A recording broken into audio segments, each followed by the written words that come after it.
I would ask that you ask yourself this very question as we begin our show together for this Wednesday morning, the 21st of January. Would it be your sweet dream or any kind of dream of yours to do your show on your favorite radio station based in the region of Waterloo from your hotel room in Windsor? I'm not sure that would have been on your list of dreams to achieve, but I am achieving that one this morning. And a very good Wednesday morning to you from the border city of Windsor to you back home in the region and wherever else you may be listening from. Don't worry, it's the exact same show with the exact same content talking about local issues. I just happen to be on the road with our Kitchener Rangers, and so I am doing the show remotely from my hotel room in downtown Windsor. If I glance out my window, I can see the snow that you are getting later. At least I'm assuming this is the track of the system that is coming your way, beginning here, and I'm guessing perhaps has not quite yet reached you there, or maybe you have. I was listening to Justin Kohler on All News Mornings today, just like I'm sure you were, and we got some weather coming in, which you probably could have set your clock by, because it occurs to me that every time this season that I have gone away with the Kitchener Rangers, the snow comes and my beloved is there at home going, where is that guy? Oh, he's sitting on his fat derriere in a hotel room doing his show. I guess I'll go pick up the shovel.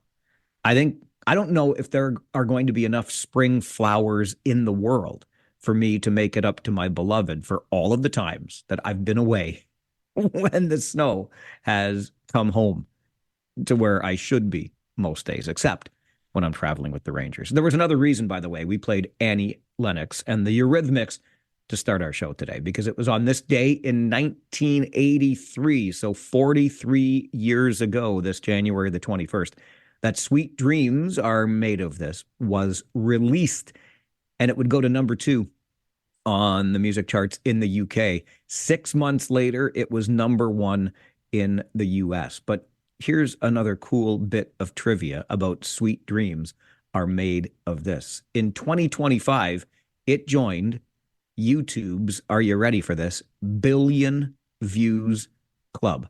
1 billion views of the video for Sweet Dreams, achieved only a year ago, back in 2025. But it was on this day in 1983 that the Eurythmics released the song. A very good morning to you once again. And if you have not yet checked what the remote setup looks like, I encourage you to visit our Facebook page, facebook.com/The Mike Farwell Show. I always do my best to make this look as good as it can using our remote technology, so that if you're watching on Rogers TV Cable 20, you at least get a shot that's framed somewhat and it's lit okay. I've got a window just off to my right here that I think if the day was brighter instead of gray and snowy, it would give you a little bit better light. But I had to raise my camera today, so I have put the microwave in this room to very good use. My laptop on top of the microwave, my microphone sits in front of that, and we have got ourselves a remote studio setup. Let's go to the phones, because you know that every day, the minute we start the show, the phone lines are open to you, and Mary joins us early this Wednesday morning. Good morning, Mary. Good morning, Mike. Mike, you do a good job of planning to be away when it snows. I know. Mary, I promise I'm not trying to do this, but it has happened. Know. I'm not even kidding, every time. I know, but I wondered if you've had that good pizza yet. Oh, no, Mary. So we rolled in mid to late afternoon yesterday, and I had the absolute joy of getting together for dinner with one of my favorite people with this organization, Dan Liebold, the head trainer and equipment manager. So a few of us got together along with Dan to have dinner last night. But Mary, Antonino's Pizza, after I'm done the show today at 1, before I go to the rink for the game tonight, you can bet your bottom dollar I'm getting me some of that pie. Okay. Yes. Enjoy. Soon as I Thank you, heard you're Mary. going to Windsor, I said, he's there for the pizza. Go, That's man, right. go. Go, Rangers, go. All right, Mary. Have a Thanks. good day. You too. Thank you for the call. Nice to hear from you this morning. Yes, I will leave the shoveling to my beloved, and she will leave the eating of the Windsor pizza to me. If you didn't know that this was a thing, by the way, and you probably do, but it's a thing. Like some of the best pizza you're going to find, I would argue the best. It's I've been to a few places in Ontario, quite a few, I think, and I have never found a pizza as good as the pizza that I have found here. And when you are here in Windsor and you want to enjoy some pizza, there are options, obviously, because everybody talks about the Windsor pizza.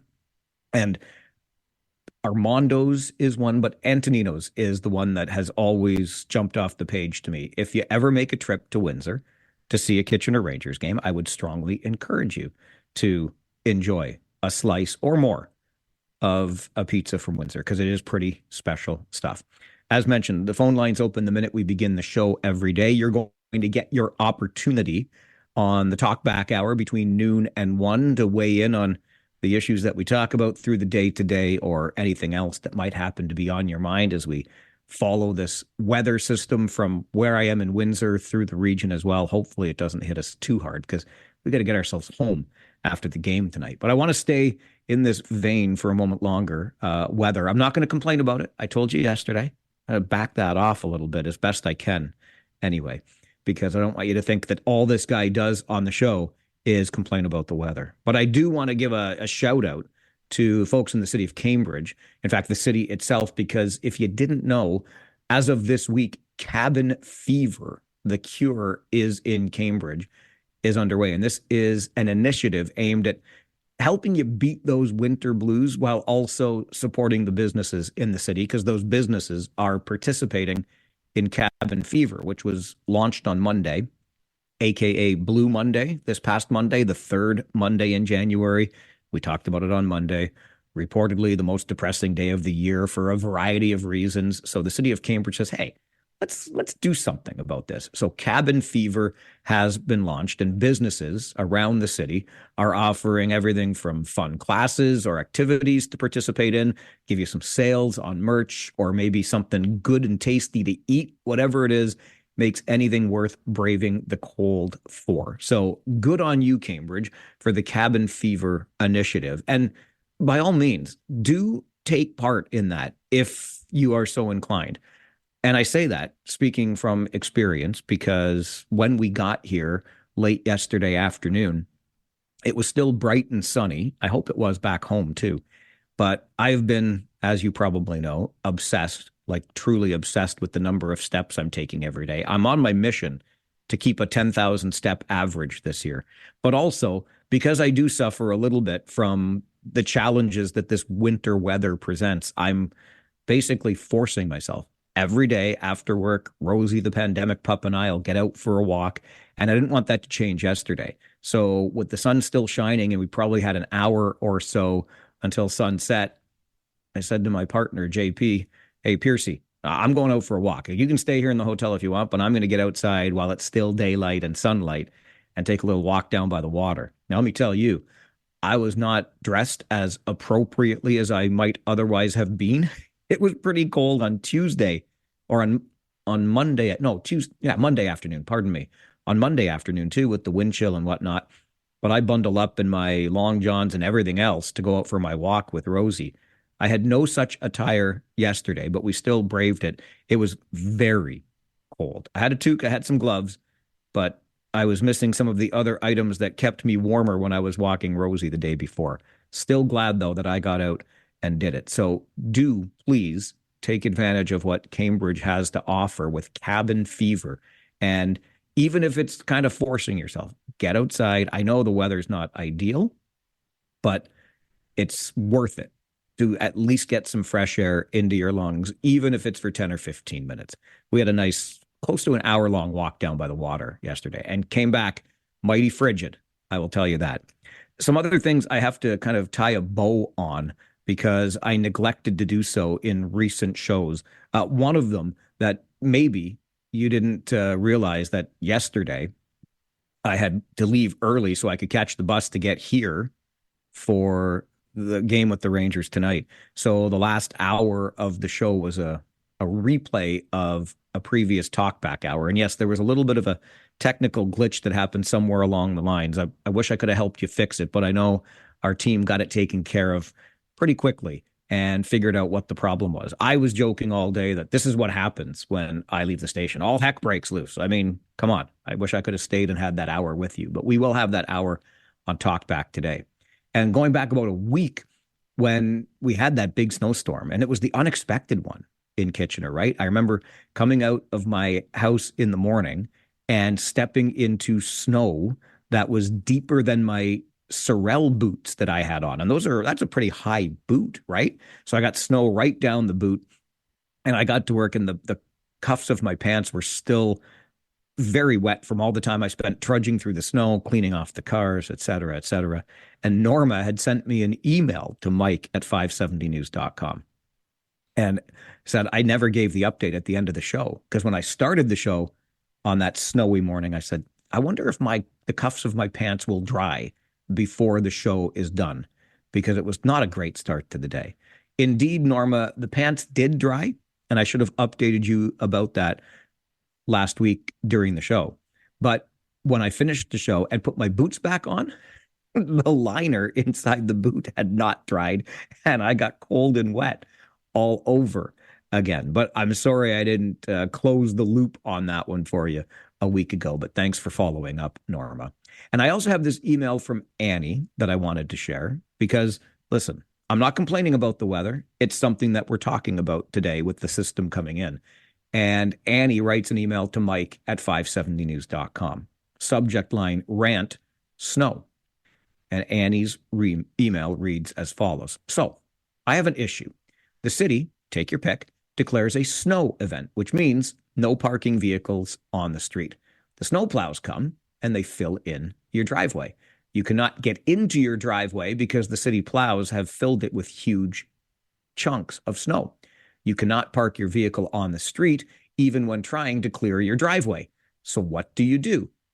Curious, asks Annie, Farwell's Force member number 7. So Annie, I will tell you bluntly what it is that I do, and I hope I don't run afoul of any local legislation in this. However, what I do, see, here's my take. And anybody from the city that wants to call and give me heck for this, by all means, I will accept it. But my take on the snow event is that we don't leave our cars parked on the street for any extended period of time so that when the plow comes by, the plow can do the work that it is out there to do, because it's very important that the work get done. But when I'm out cleaning out my driveway, I will move my car so I can properly, and because I'm a little bit particular, neatly shovel my way around it, make the driveway as clear and as usable as possible. And I will pull my car onto the street to do that. But here's the thing. I am never more than, 20, 30 feet away from my car. And you can bet your bottom dollar that if I see that plow turn the corner and start coming down my street, I'm running out there to my car and getting it out of the way. So I hope that doesn't put me on the wrong side of the law in the city. But that's what I do in a snow event. I will move my car so I can do my shoveling. But if the plow were to come down the street while I'm out shoveling and my car's on the road, I'm moving my car out of the way so that the plow can do its work. But what I'm saying is I don't take the snow event, no parking on the street, to mean you can't move your car for 10 minutes to clean out the driveway and then move the car back in. The idea behind the snow event is to keep people from parking their car and then leaving it there and going away for a couple hours or more. That's my take on it. Again, I hope I'm not getting myself in any trouble with that. And we are going to be talking more about this, snow in general, and how we take care of it in the city, because Cambridge has been having some trouble, some big trouble. And a Cambridge councillor is bringing forward a motion in hopes of making it better, the snow clearing process in Cambridge. So we'll get into that just after 9:30. But let's right now get to your Farwell Show 5 for this Wednesday morning.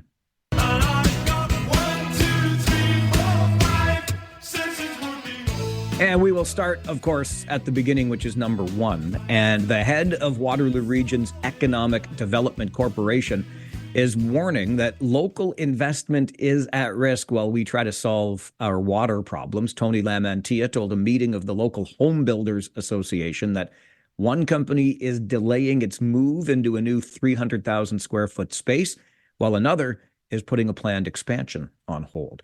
Number 2, what's the future for Conestoga College in Stratford? The school moved into a brand new campus on Erie Street just 3 months ago after finishing some extensive renovations. But that same building has now been listed for lease. Number 3 on your Farwell Show 5 this morning, a year ago this day, we had our coldest day of the winter of 2025 as wind chill values plunged us to minus 35. That was part of our coldest winter in the region in 10 years. That reminder comes to us today from the E.D. Soulis weather station at the University of Waterloo as it has released its 2025 weather summary.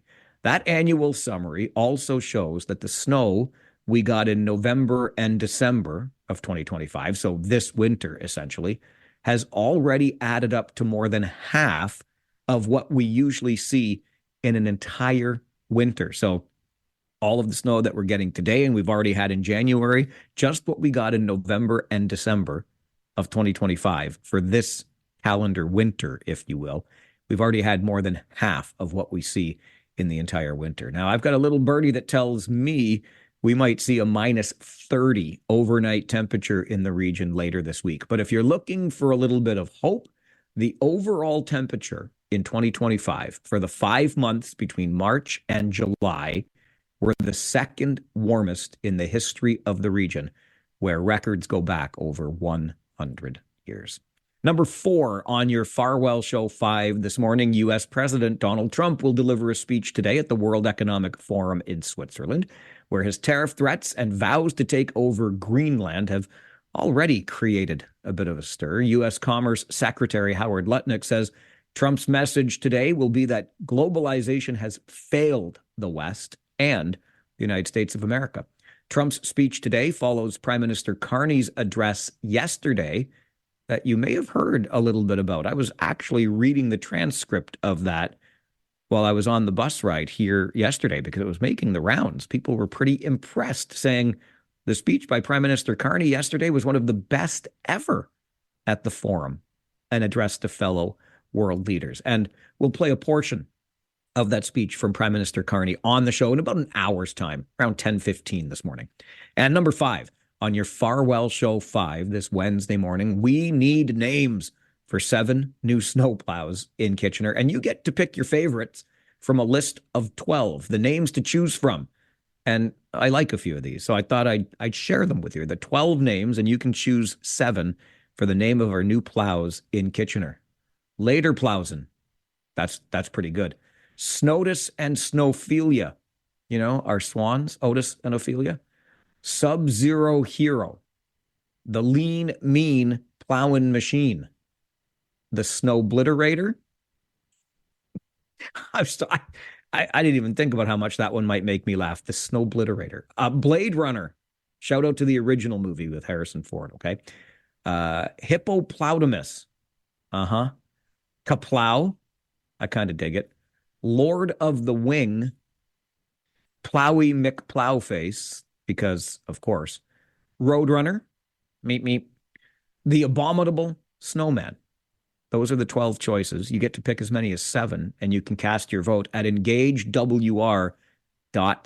Has anyone recommended Snowway for the new plow name? Because I would certainly get behind a vote like that. And that is your Farwell Show 5 for this Wednesday morning.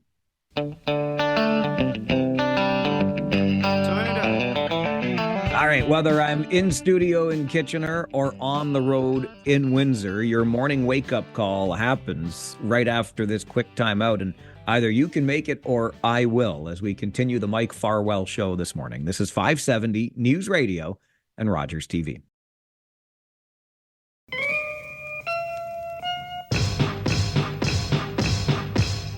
I love my buddy Russell, who listens so faithfully to this show and really appreciate it. He sends a couple of emails to Mike at 570news.com. One of them saying, "You may not complain about the weather, but I will. I hate this." Insert expletive here. And listen, Russell, you know I'm with you on that. However, Russell also says you should say minus 30 wind chill. And I think that is referring to my note in the Farwell Show 5 this morning that a little birdie tells me we are going to hit a minus 30 value later this week. But I don't think, my friend Russell, it will be a wind chill. I'm led to believe that will be an overnight temperature plunge, that we will actually reach minus 30 on the old mercury, if you will. I don't think a wind chill will have anything to do with it. So the bottom line is it's going to be cold. And going back to Mary's call earlier, giving me a bit of a hard time because I'm away from home in the region when the snow is coming through. And my poor beloved, this has happened, I feel like, every single trip we have taken this year.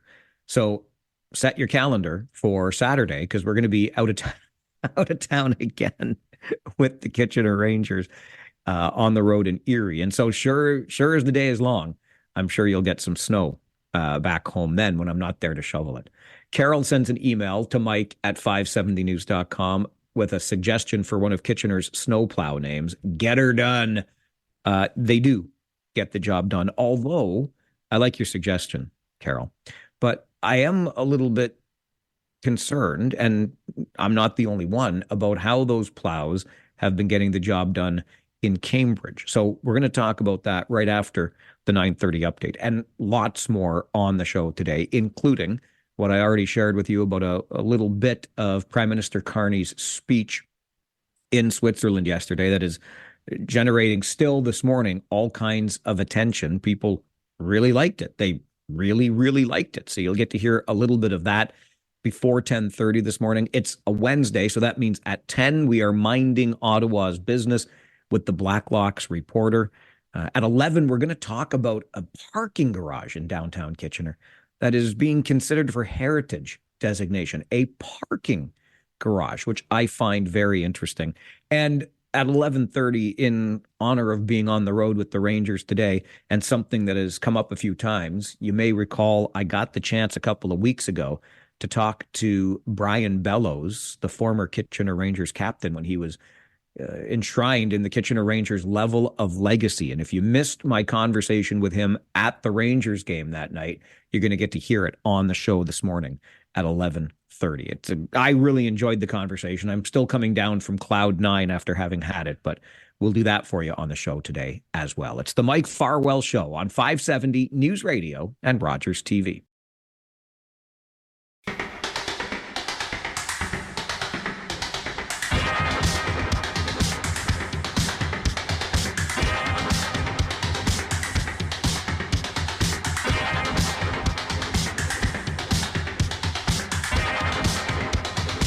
Well, we touched on this near the beginning of the show today, and that thing is the weather, which has been a topic of conversation in the region for these last many months since winter kind of announced its arrival with snow in November of 2025. So into our third month of dealing with the snow, and we don't just have to deal with the snow personally, we have to deal with the snow municipally.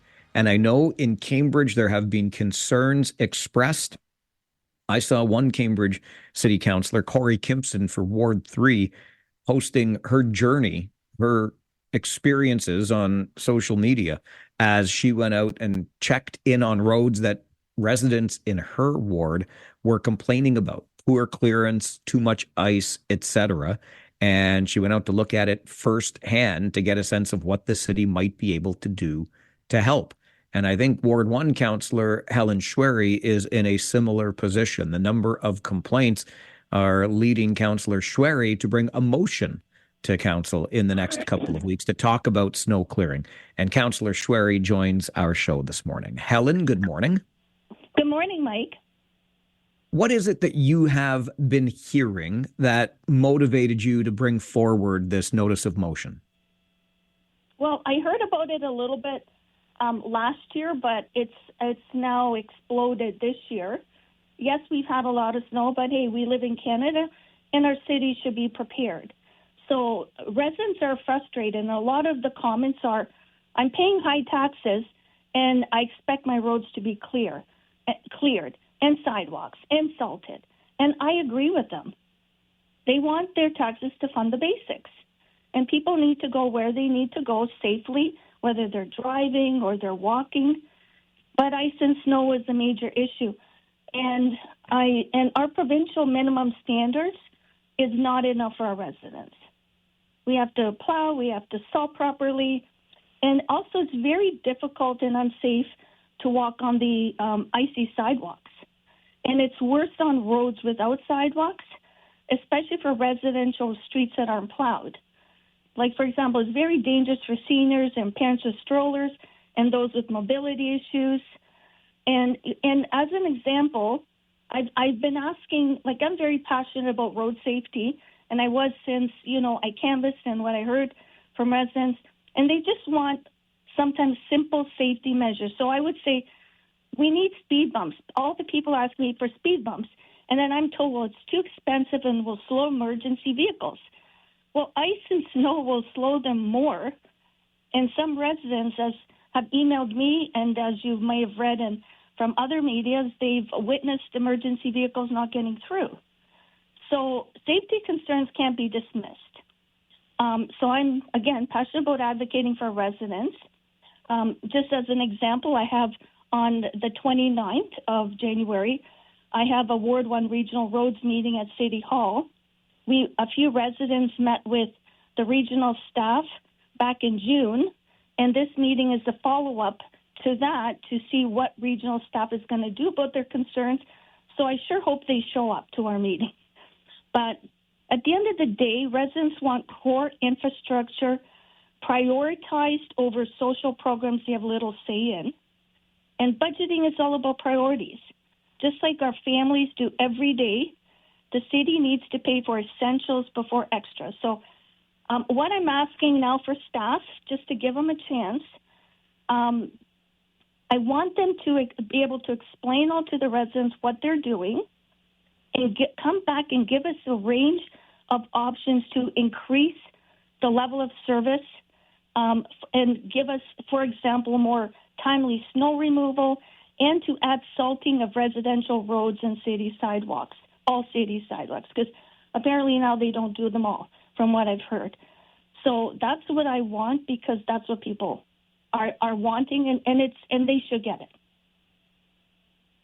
When you mentioned that meeting next Thursday night, Helen, you're hoping that city staff show up to that so they can hear firsthand the complaints that you've been hearing from residents?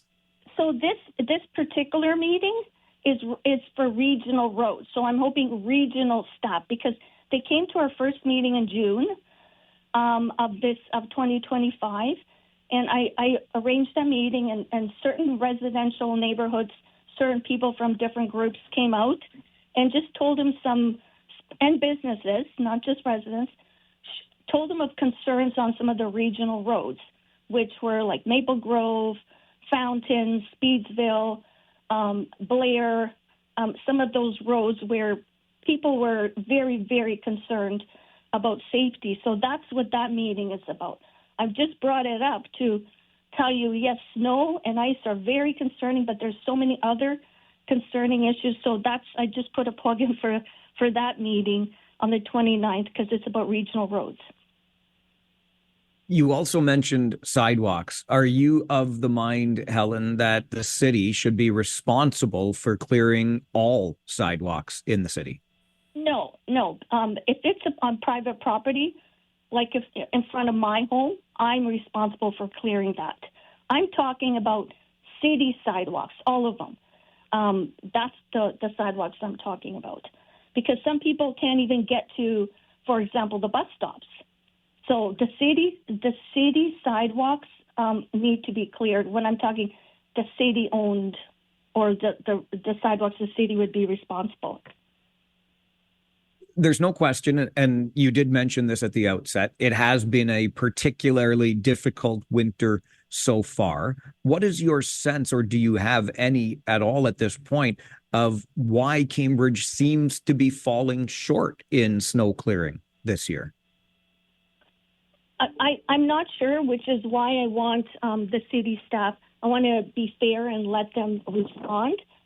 It could be that some of the companies they've contracted out are not doing a good job, but, they would have better insight. So I want them to explain to council and to the residents what they've seen, why this winter has been so bad and why we've gotten so many complaints.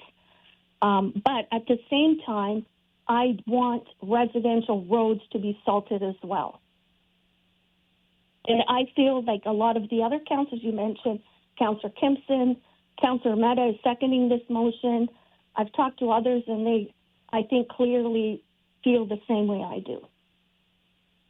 You mentioned, Helen, that taking care of streets and city-owned sidewalks, properties, et cetera, is one of those core services that residents expect a city to deliver on. Is this something that you as a councillor, if it comes to that, would be willing to invest more money in if it costs more to get a higher level of service?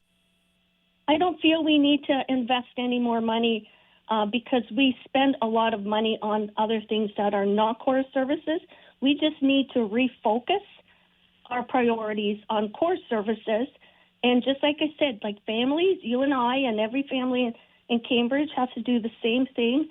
We look at our budget and we put, heating our homes and feeding our children over perhaps the next electronic gadget or going out for dinner or going to the movies or whatever it is.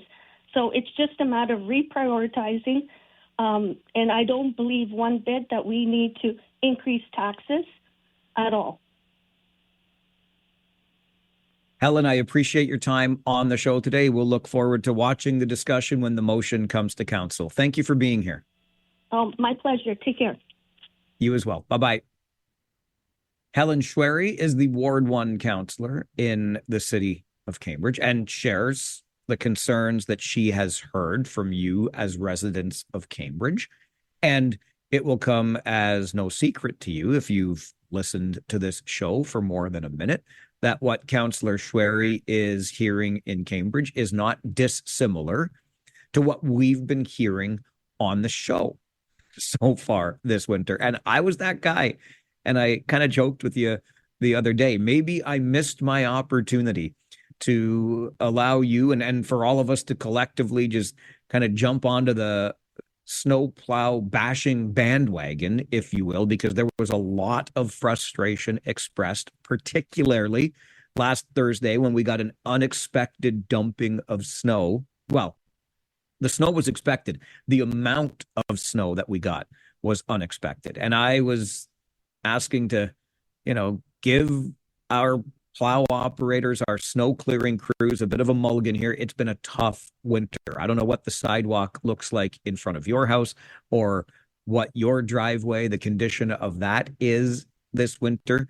I finally got my sidewalk right down to the wood last week when it warmed up just a little bit on Saturday, but it's been tough. And I work hard at that. I want the sidewalk in front of my house to be clear and safe for people to walk across. Not because I'm afraid of liability, because that's what I want for you. That's what I feel like my duty is as a member of this community, to make sure the snow is cleared so that when you're getting somewhere, the sidewalk in front of my house is not an impediment to you getting there.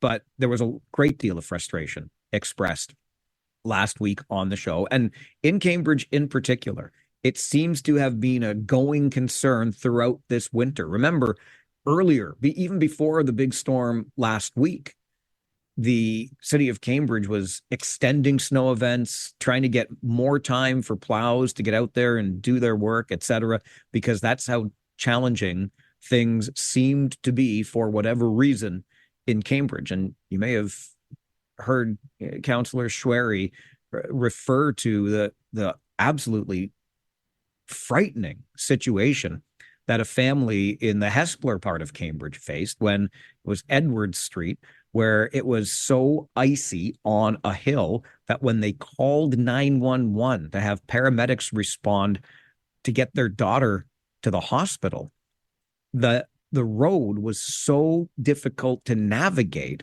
that one of the ambulances actually slid down the icy hill and banged into one of the family's cars in the driveway. A second ambulance had to come out. It took a long time to navigate those bad roads to get somebody to the hospital. We simply cannot have that. As Councillor Schwery said, this is Canada.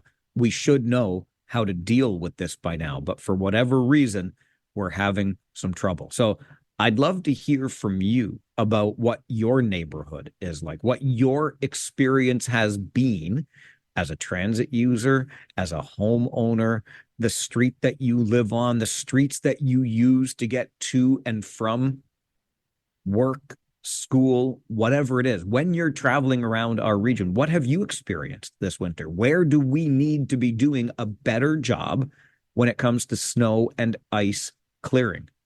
Let's get a sense. I mean, I know it can't be isolated to Cambridge, but maybe there's a particular spot in Cambridge that you think the city should be aware of. I'd love to hear from you what the winter experience has been like. Where do we need to improve our snow clearing efforts this winter? Phone lines are open. We'll take your calls right after this on the Mike Farwell Show. This is 570 News Radio and Rogers TV. At the end of the day, residents want core infrastructure prioritized over social programs they have little say in. And budgeting is all about priorities. Just like our families do every day, the city needs to pay for essentials before extras. So that's what I want, because that's what people are wanting, and they should get it. That is Cambridge City Councillor for Ward 1, Helen Schwery, who will be bringing forward a notice of motion to Cambridge Council in a couple of weeks, asking about the apparent deficiencies in snow clearing and ice removal this winter and what might be able to be improved. Council will have that discussion in the weeks ahead. We're having the discussion on the show this morning. Where have you noticed challenges in your daily commute, be it on foot, scooter, vehicle, whatever the case may be? I know it's been a tough winter, but would love to hear from you where some trouble spots are. 519-570-2545, star 570, and 1-800-570-5715. Julie will start us off. Good morning, Julie. Hi, good morning. I just wanted to pick up on something that the councillor said that I do agree with, which is that we need to put core needs over wants. And I just would like us to replay this conversation anytime we want to talk about creating new bike lanes in the future.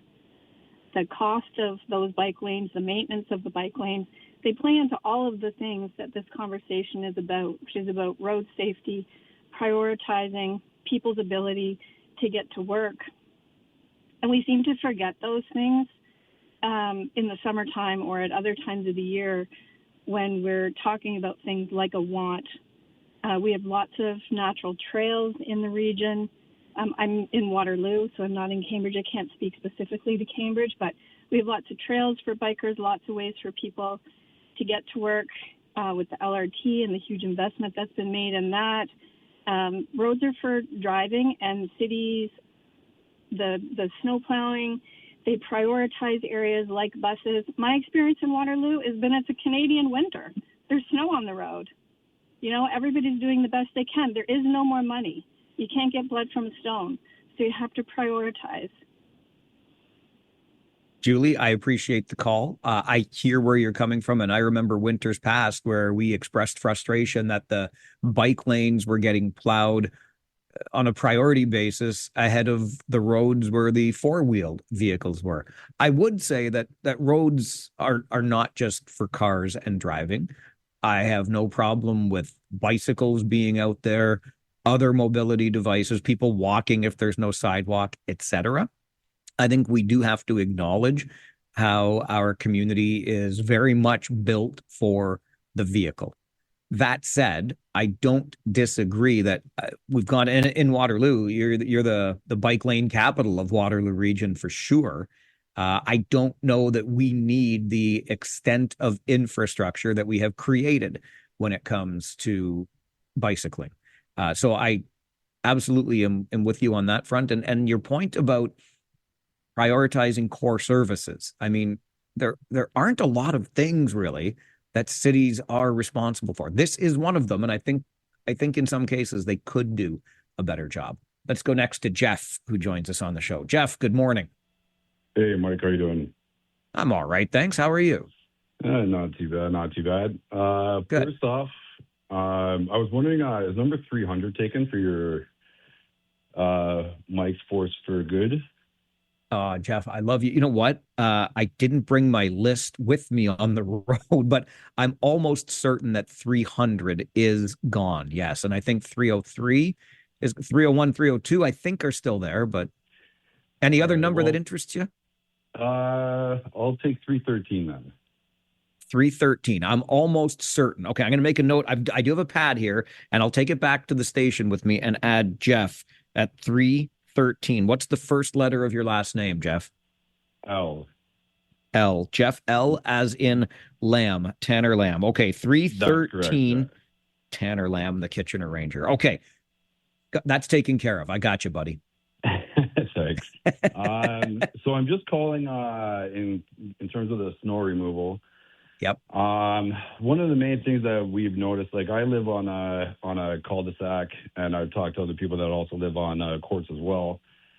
And I hope that the operators in the city of Kitchener are listening at this current time, but we are finding it extremely difficult because they are coming around, and instead of pushing all the snow towards the court, like instead of going reverse around the court and pushing all the snow towards the court, they're pushing all the snow right up on everybody's driveways. And although I know numerous people have called and, commented with the city on this, but it keeps going the same way. And I think it's just like, I just want them to hear this, to plow towards the court, not towards the driveways. All right, Jeff, appreciate the call, and thanks very much for weighing in. I too hope that our departments responsible for snow clearing are listening. We had tried to get someone from the operations department at the city of Kitchener to join us this morning, but couldn't make it work. And look, I'm really not here. I've been given the mulligan all winter long because of the condition of my own driveway and sidewalk. I know how difficult it's been, and I can only imagine the challenges that are faced when you're trying to maintain an entire network of roads, trails, bike lanes, etc. So I hope that we were unable to get a guest from the city of Kitchener simply because schedules didn't align, and not because there is some concern over hearing from folks about this. We do have a core service to be provided, and I think the city should be providing that core service to the best of its ability. Just remember something I shared with you the other day. There is no financial shortage. There's no budget crunch when it comes to snow clearing. And yes, the entire province is facing a salt shortage, which certainly can't be helping things here in the region this winter. This is the Mike Farwell Show, 570 News Radio and Rogers TV.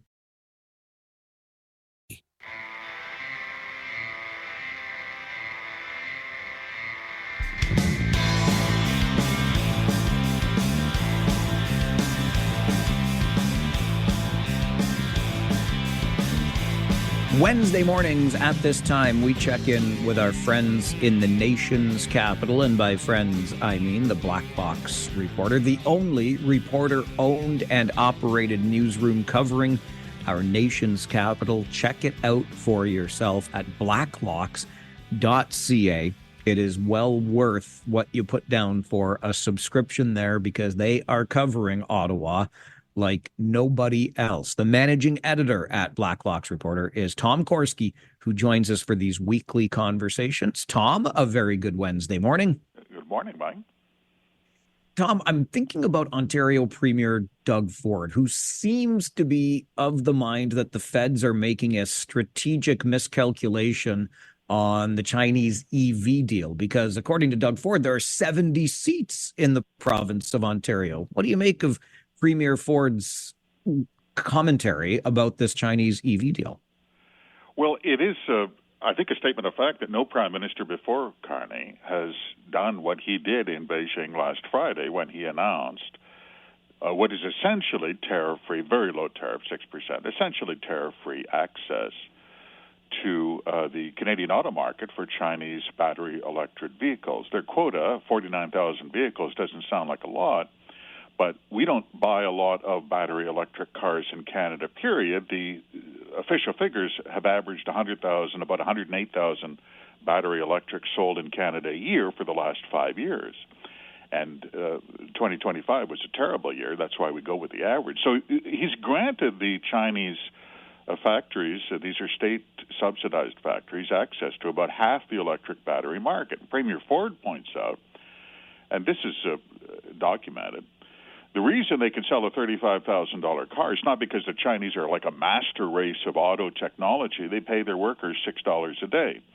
Well, you're not going to build a car in Canada for $6 a day, which means you're never going to have a Chinese auto factory in Canada. People may wonder, by the way, Michael, if the Chinese are such wizards when it comes to automotive production, why are there not a bunch of Chinese cars on the road now? And the reason is tailpipe emissions. Whether that's an unfair trade practice or not, there we are. They cannot meet that technology on tailpipe emissions for gas or diesel-powered vehicles, not even close. And so they make underpriced, inexpensive, in this case, these battery electrics that are pretty much lawnmowers on the road, and then you can come in because you can bypass those Environment Canada standards. This is very far-reaching. I think it's so far-reaching, I'd be surprised if it ever happens, Mike. You know, I've been wondering about that too, Tom. I mean, it's all nice to make the announcement and make it everybody think, okay, diversification of global markets, et cetera. But yeah, what does actually come to pass from all of this? It's inexplicable. We understand the gain for instance, Atlantic seafood and prairie farm product producers because they were hit by retaliatory tariffs. But we don't have to guess why the cabinet imposed 100% tariffs on Chinese electrics in the first place. They said so. The Minister of Finance in the day, Ms. Freeland, said to auto workers in Vaughan, Ontario, we are going to go to the wall for you because you are up against unfair, predatory trade practices by Chinese state-subsidized auto companies that want to undercut the market. And you think, well, was there no one on the trip to Beijing with the Prime Minister who could have explained that? Well, there was. His foreign minister, Ms. Anand, is from Oakville. Well, did they move the Ford headquarters from Oakville? I'm pretty sure I drove by that building many a day.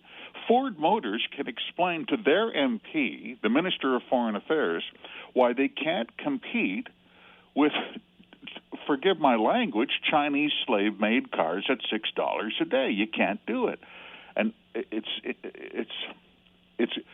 Mike, if they let those cars in, the electric car market collapses. You will have people who will buy one of those vehicles because it's the cheapest vehicle on the market, and now you are supporting jobs in, not Oakville, China.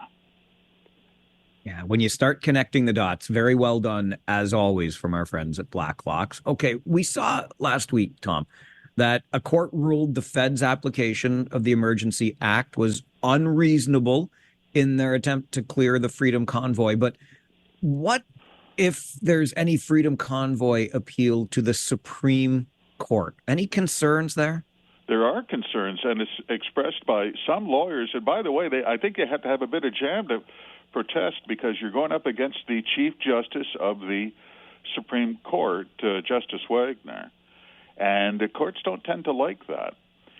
Way back in 2022, this was not ancient history, and it was after several defendants in the Freedom Convoy were charged with mischief.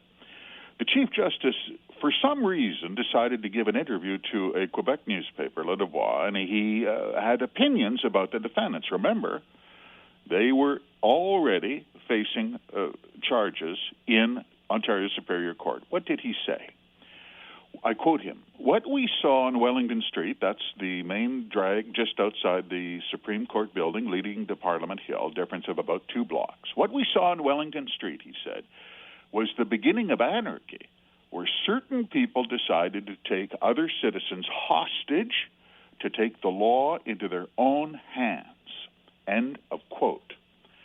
How can he now hear any case on appeal involving the Freedom Convoy protesters that he has described as hostage takers and anarchists? Mike, there was a phenomenon in Ottawa. I'm an Ottawa ratepayer. I have friends, neighbors. For the sake of the friendship, we will not discuss the Freedom Convoy. I find Ottawans are unhinged on the subject. It was not enough for the local aristocracy in this town to disapprove of the Freedom Convoy. They had to express it publicly. Chief Judge didn't say this walking down a hallway, wasn't overheard by a reporter in an elevator. He wanted everyone to know what he thought of those protesters who have now been proven twice by lower courts to have been victimized by unconstitutional actions by the cabinet. Isn't that something? You wouldn't do that in county police court in my hometown. Imagine a G7 Chief Justice given a newspaper interview to trash talk some defendants who he had to know were going to wind up in his own court. It's unbelievable. It honestly is.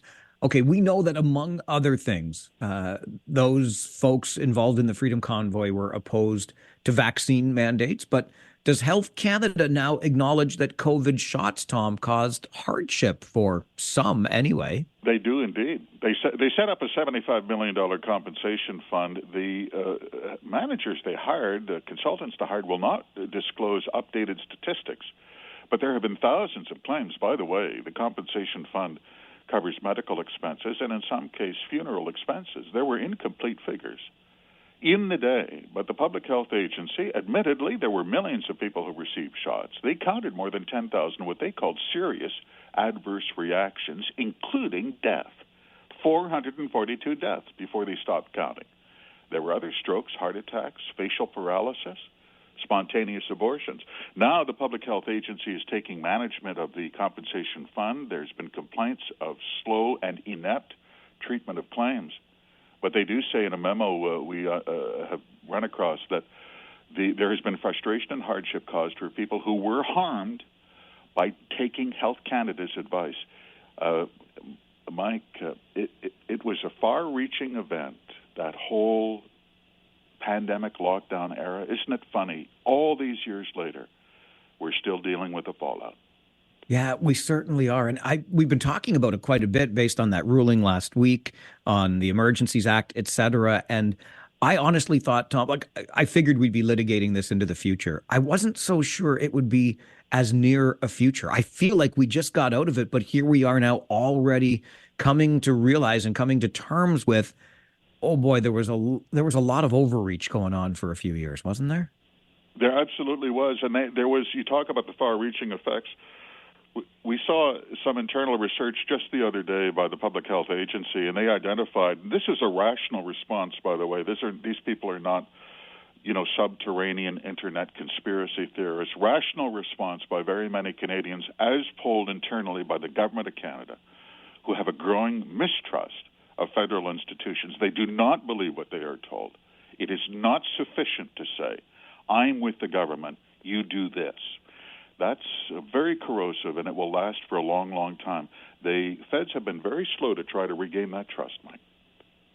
Okay, one more just before I let you go, Tom, because I think even if we don't live in Alberta, all of us felt that terrible fire in Jasper and what it did to that beautiful town. But please, I mean, I read the stuff at blacklocks.ca, but come on, the fire preparedness budget the year before that blaze in Jasper had been slashed.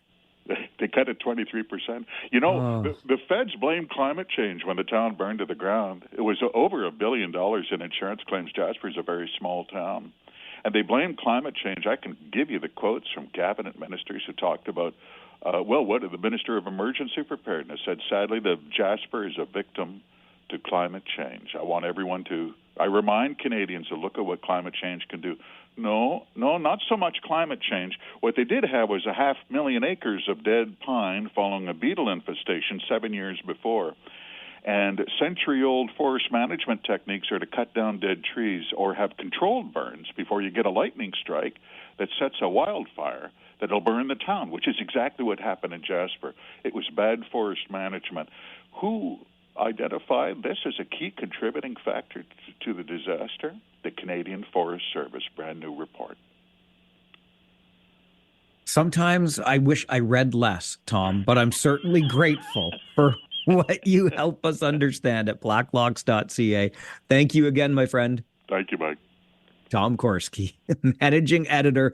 I don't really mean that. I love to read, but sometimes what I read, imagine that the year before the fire preparedness budget slashed by 23%. It's called fire preparedness for a reason. Tom Korski, managing editor at blacklocks.ca, joins us every Wednesday morning at 10 as we mind Ottawa's business here on the Mike Farwell Show.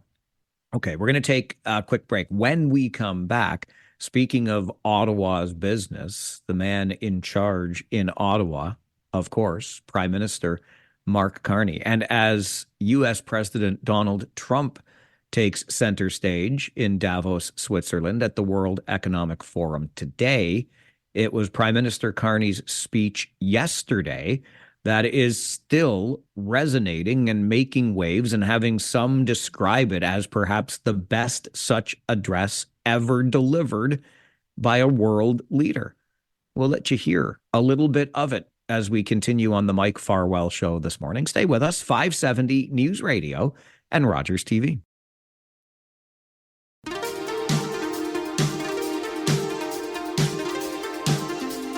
Just a reminder for you, and I know that you know this because you're here. You're here every day like the faithful listener that you are. But the news never stops, right? It never takes a break.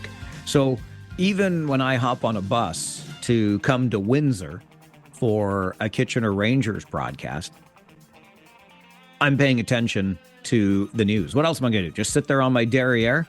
I like sitting there on my derriere, but I read stuff. I keep up with stuff. And here, let me share this little tidbit with you.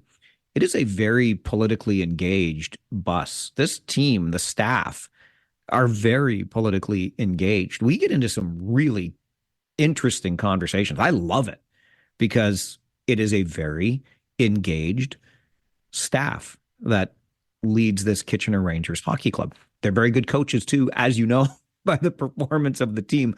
But we have ourselves some good conversations. And that was the case yesterday as we were making the drive from the region of Waterloo to Windsor in the afternoon, as Prime Minister Mark Carney was addressing the World Economic Forum. And as you probably know, in fact, it was even mentioned during all news mornings this morning with Christine Clark and Mark Douglas, the speech that was given by our Prime Minister, Mark Carney, left a distinct impression. In fact, attendees at the World Economic Forum in Davos, Switzerland, gave a standing ovation to our Prime Minister. And that is a rare thing indeed. What led to the standing ovation? Well, maybe it was the vision shared by Prime Minister Carney for so-called middle powers like Canada in this changing world. Prime Minister Carney argued that the most powerful nations are pursuing their own best interests by levering their economic advantage, right? But Carney thinks that there's a third path, as he calls it, for countries stuck between great power rivals. Hello, Canada, are we kind of one of those?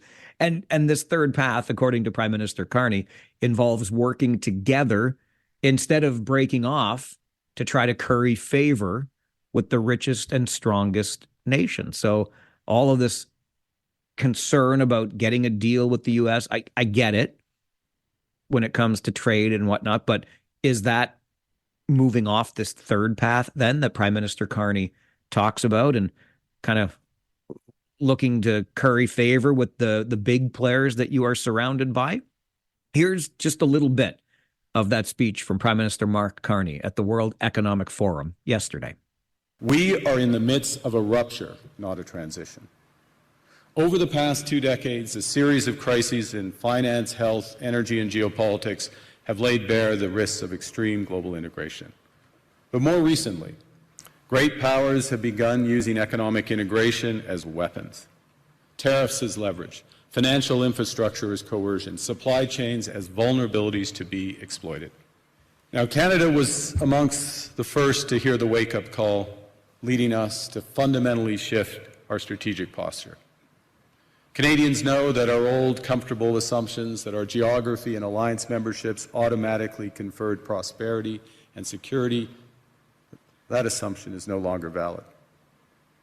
And our new approach rests on what Alexander Stubb, the President of Finland, has termed value-based realism. Or to put another way, we aim to be both principled and pragmatic.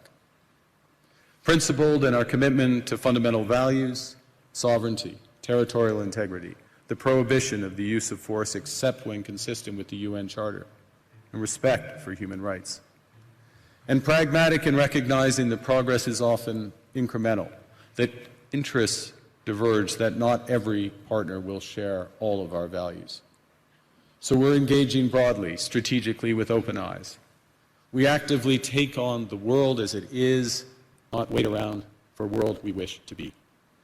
We are calibrating our relationships so their depth reflects our values. And we're prioritizing broad engagement to maximize our influence, given the fluidity of the world at the moment, the risks that this poses, and the stakes for what comes next. And we are no longer just relying on the strength of our values, but also the value of our strength. The middle powers must act together because if we're not at the table, we're on the menu. But I'd also say that great powers can afford for now to go it alone. They have the market size, the military capacity, and the leverage to dictate terms. Middle powers do not. But when we only negotiate bilaterally with a hegemon, we negotiate from weakness. We accept what's offered. We compete with each other to be the most accommodating. This is not sovereignty. It's the performance of sovereignty while accepting subordination. Canada has what the world wants. We are an energy superpower. We hold vast reserves of critical minerals. We have the most educated population in the world. Our pension funds are amongst the world's largest and most sophisticated investors. In other words, we have capital, talent. We also have a government with immense fiscal capacity to act decisively.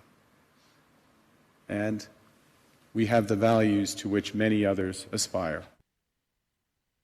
Canada has what the world wants. I love me a good political speech. It reminds me actually of one of my all-time favorites, which was Bill Clinton's address at the U.S. Democratic National Convention ahead of the 2012 election in the States. And he was, I think, allotted 45 minutes, went on for like an hour and a half. But it was, I mean, I'm not even American, but I was just, as an observer, taking it in, thought, wow, it's a hell of a speech by Bill Clinton. For what it's worth, it just so happened to be on this day back in 1998 that the news of Bill Clinton's affair with Monica Lewinsky was first reported.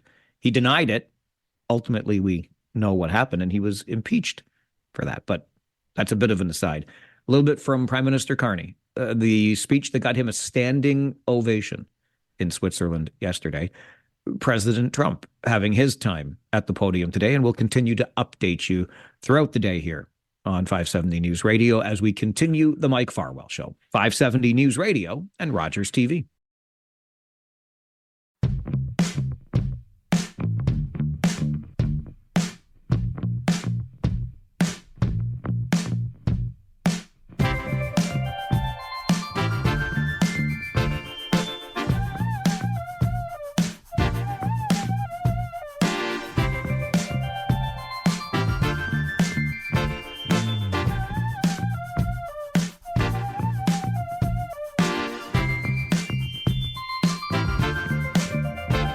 Well, they are back for another year. And by back, I mean Sweethearts for Hospice are back. You had me at sweet because you know me and my sweet tooth. And then, of course, if this is in support of our friends at Lessard and Innisfree Hospice, well, You got me again. Sarah Ainsworth is the Fund Development Coordinator there at Lessard and Innisfree Hospice and joins us for the conversation. Sarah, good morning. Good morning. Thank you so much for having me. Always a pleasure, and especially when we're going to talk about something sweet, which I truly, absolutely adore. What are Sweethearts for Hospice? Sweethearts for Hospice are just small curated boxes of goodies from local partners like cookies, fudge, popcorn, chocolates, and candies. It was something we started during COVID of ways of looking for something fun and different to bring in revenue when donations were being impacted. And we were blown away by the response from our community. And the nice thing is that these boxes are supporting our Art from the Heart legacy projects and our bereavement program. So it's going right back into supporting members of our community that we're able to support during a difficult time. Can you share a little more about the Art from the Heart and bereavement programs? Our Art from the Heart program are legacy projects, like we have hand molds and fingerprint trees, and they're meaningful gifts that our residents and their families can do together. And then after a loved one has passed, the family has as a memento. And it's really meaningful, and it brings out different conversations, and it helps through one's grief for both the resident and the family.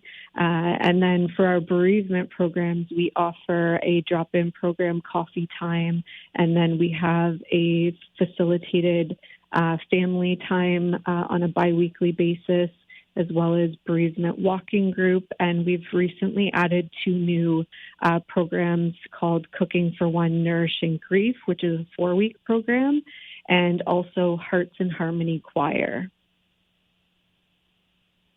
So Sweethearts for Hospice, you mentioned, starting during COVID when donations were impacted as a way to generate revenue for Lessard and Innisfree Hospice. Obviously, then, our participation in this helps you generate much needed revenue. What does that revenue help you to do at Lessard and Innisfree, Sarah?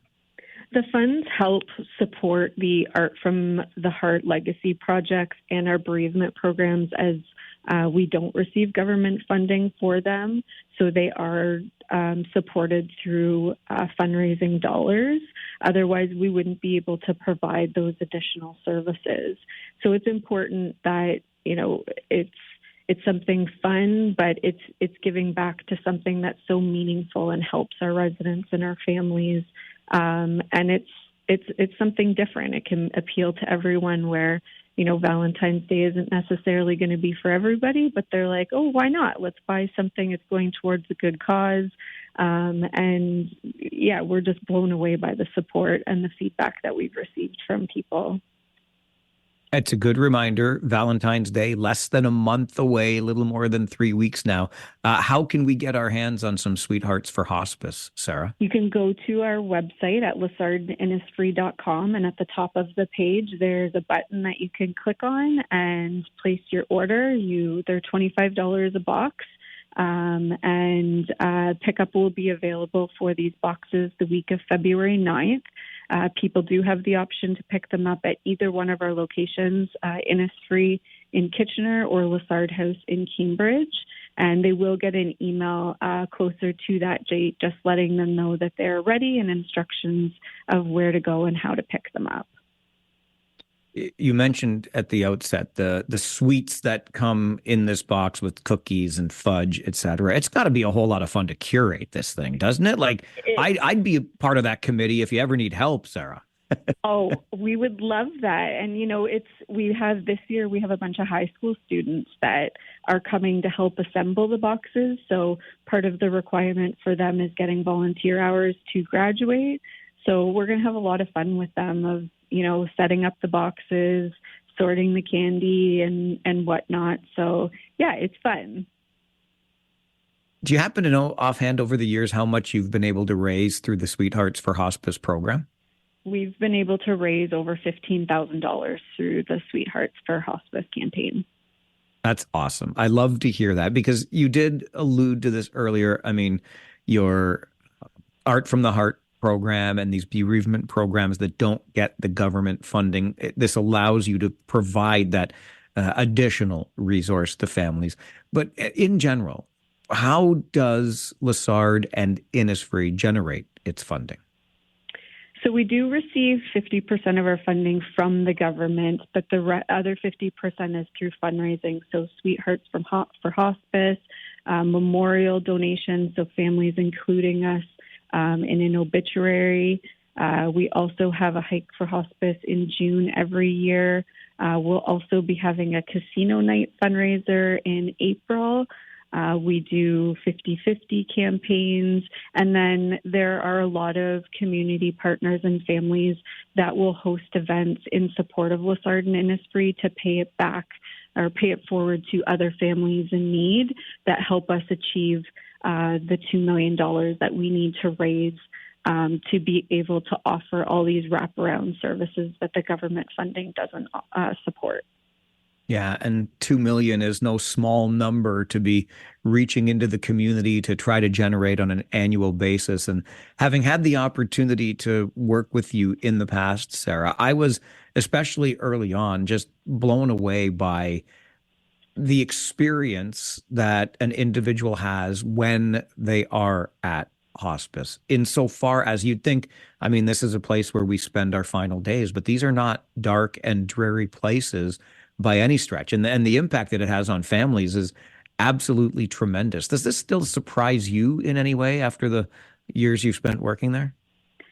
You know, I'm constantly blown away by the support of our community.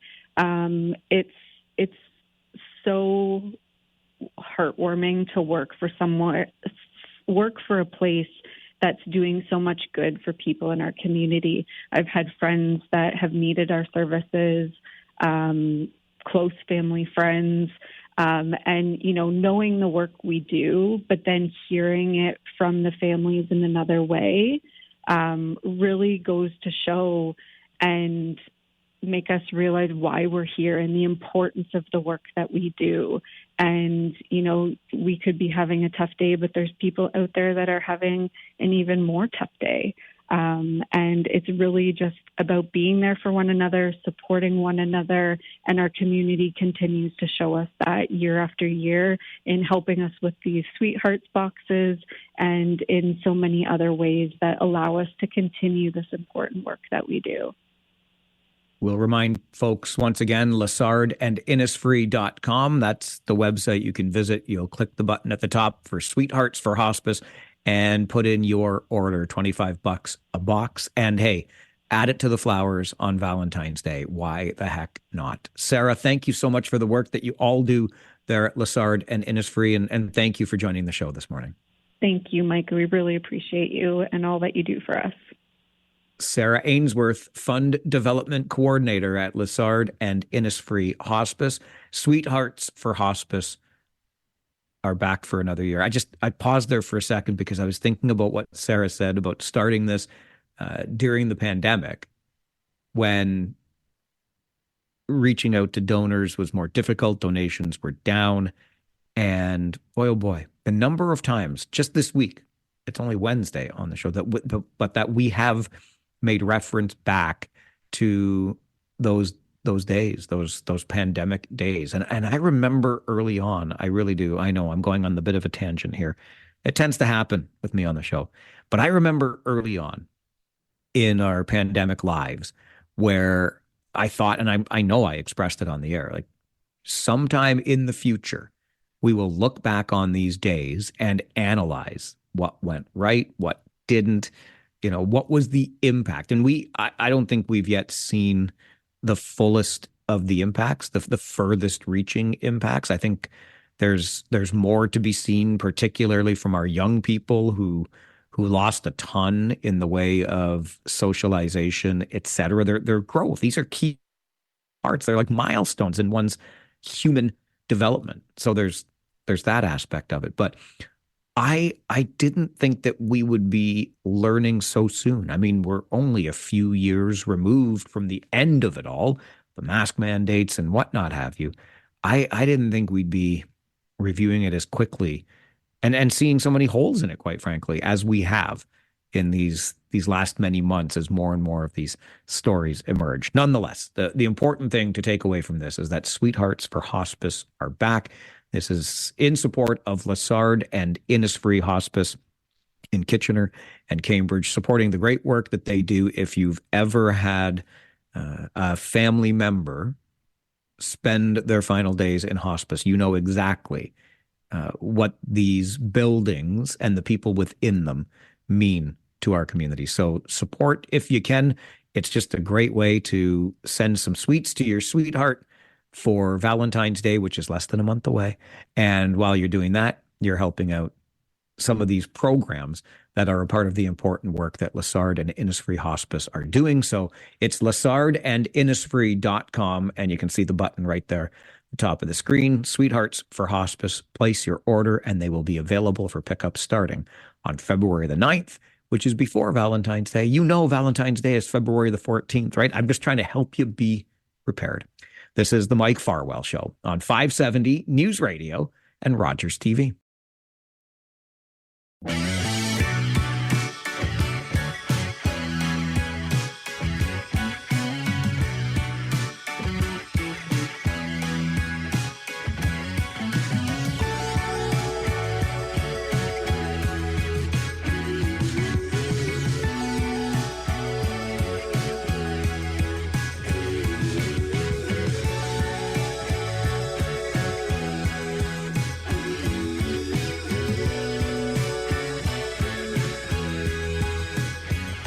It's been just a little bit too long, hasn't it, since we took some time for what we call on this show the Farwell Report. It's all the news that you didn't know you could use, but I want to make sure that you are aware of. Let's start with the Property Taxpayers Alliance here in the region. You've probably heard about them. We've had them on the show from time to time. They keep their eyes on our municipal governments and are often pointing out ways that municipal governments could be saving money, arguing on many an occasion that property taxes should be tied to inflation, and that should be the annual increase year over year. Well, just so you know, it's not just the Property Taxpayers Alliance here in the region of Waterloo. Just down the road in Oxford County, they've got something called Stand for Oxford. That's Stand the number 4 Oxford. That community group has been delegating at budget meetings through this recent budget cycle in Oxford County, and they are demanding a 0% tax increase. Spokesperson Marie Russell tells the Wilmot Tavistock Gazette that people are overwhelmed, they're anxious, and they are expecting better from all levels of government. Stand for Oxford is asking that all budget lines be categorized as core, important, or deferrable. She says showing core versus non-core spending, year-over-year changes, mandated versus optional services, and major cost drivers is the kind of public budget documentation that is increasingly common across Ontario, and it greatly improves public understanding. So that's what Stand for Oxford is asking for, just to the west of us here in the region of Waterloo. And I've always wondered why budgets are not publicly available. Well, I mean, I know they are, but in a very simplified way so that we can kind of get an overview online. Just look at all of the budget line items. And anyway, maybe it's just because I'm a geek and I love me some numbers. How about the place we find ourselves? I was just searching for the right word there. The place we find ourselves when it comes to naming things. We know that we have had names removed from schools in particular in the region of Waterloo recently, and there's all kinds of concerns raised when it comes time. Okay, we're going to build a new school. What are we going to name it? Well, let me take you to the Upper Grand District School Board, shall I? Because they have settled on a new name for a school in Guelph. It was a 6-3 vote, and the board decided to name the new school on Arkell Road in Guelph Two Rivers Secondary School.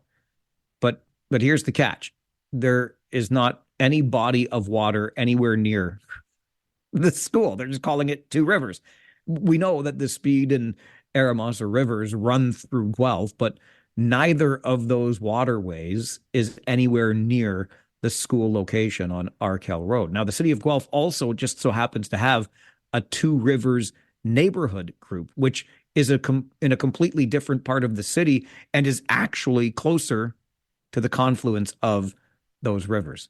One of my favorite comments from somebody commenting on this article and disagrees with the name choice says the following, and I quote, "When I think of Two Rivers in Guelph, I imagine the area near River Run Center and Allen's Bridge. Naming the new high school Two Rivers is reminiscent of when the French immersion school on Eastview was named after Guelph Lake. Geographical accuracy seems to have little relevance when selecting school names." I mean, was Arkell Heights already taken? It's on Arkell Road. Just make it that. But nope, even though it is nowhere near Two Rivers, the new high school in Guelph to be named Two Rivers Secondary School. Meantime, here in the region, we've got a new joint use school being built on Wesley Boulevard in Cambridge, closer to having a name. Last month, the board put out a call for name submissions, received over 120.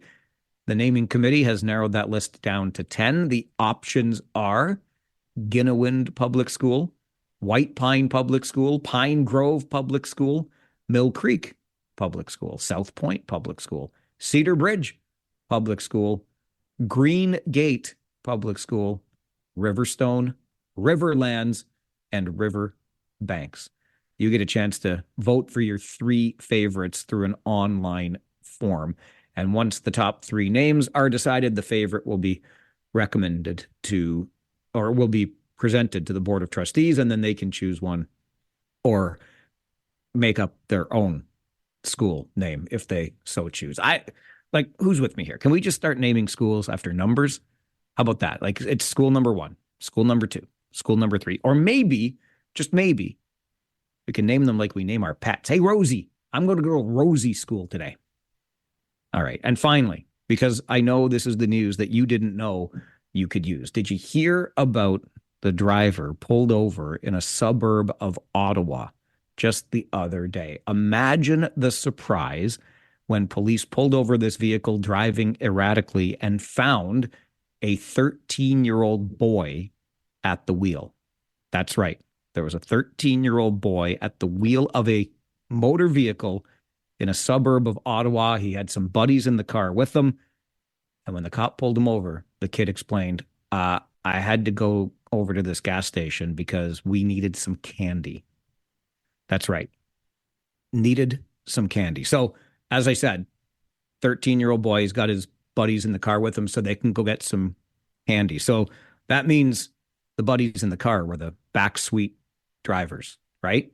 And when the cop pulled the car over and started talking to this 13-year-old boy, all he did was snicker. He said, "Officer, really, I couldn't possibly resist going to this gas station to get some candy, even though I'm 13 years old and I do not have a driver's license.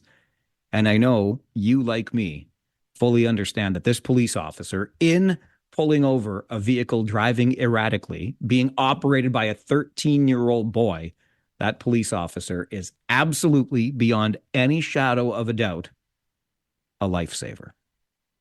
I'm going to get you an update from the 570 News Center, and then let's talk heritage, shall we? We know there are buildings in our community that have had heritage designation. Maybe we think there should be more, but what about a parking garage? A parking garage in downtown Kitchener being considered for heritage designation. Let's talk about it on the Mike Farwell Show. This is 570 News Radio and Rogers TV.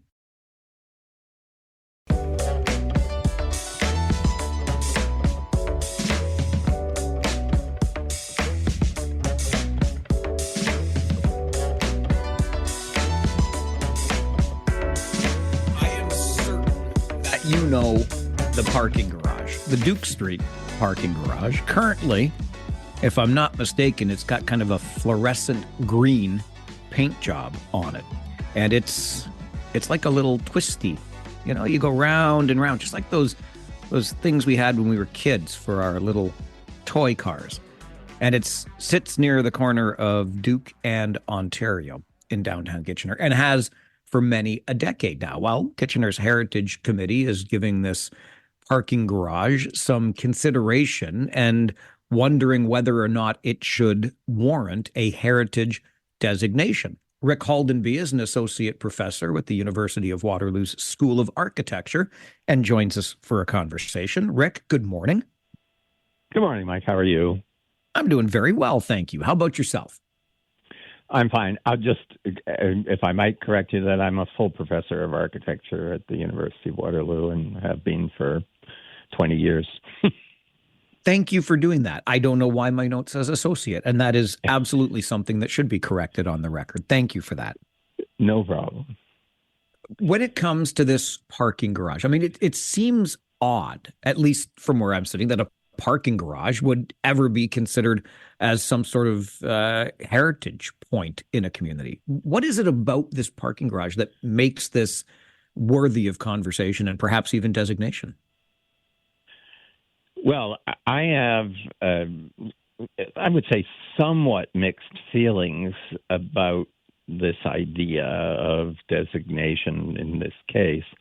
On the other hand, I recognize the significance of the structure, and I'll just say that I have had a soft spot in my heart for it since I came to Kitchener-Waterloo, Cambridge, back in the 1960s. So the parking garage, the Duke Street parking garage, formed part of a program that was initiated back in the 1960s, 50s and 60s to try to,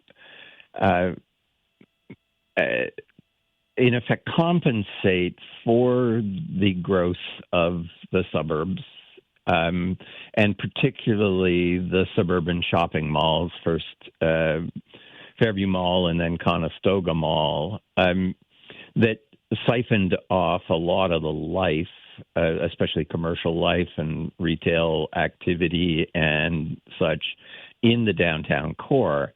The rise of automobile culture after the Second World War was quite dramatic, and it had a very detrimental effect on the health of the downtown core, and a lot of long-standing enterprises failed, went out of business.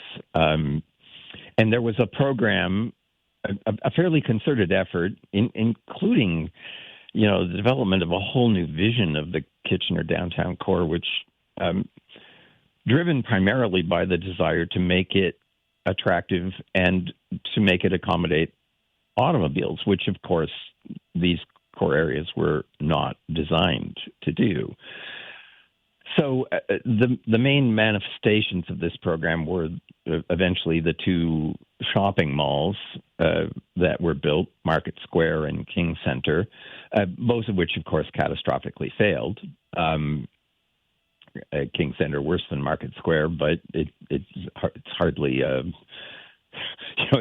who failed worse is not a really productive conversation.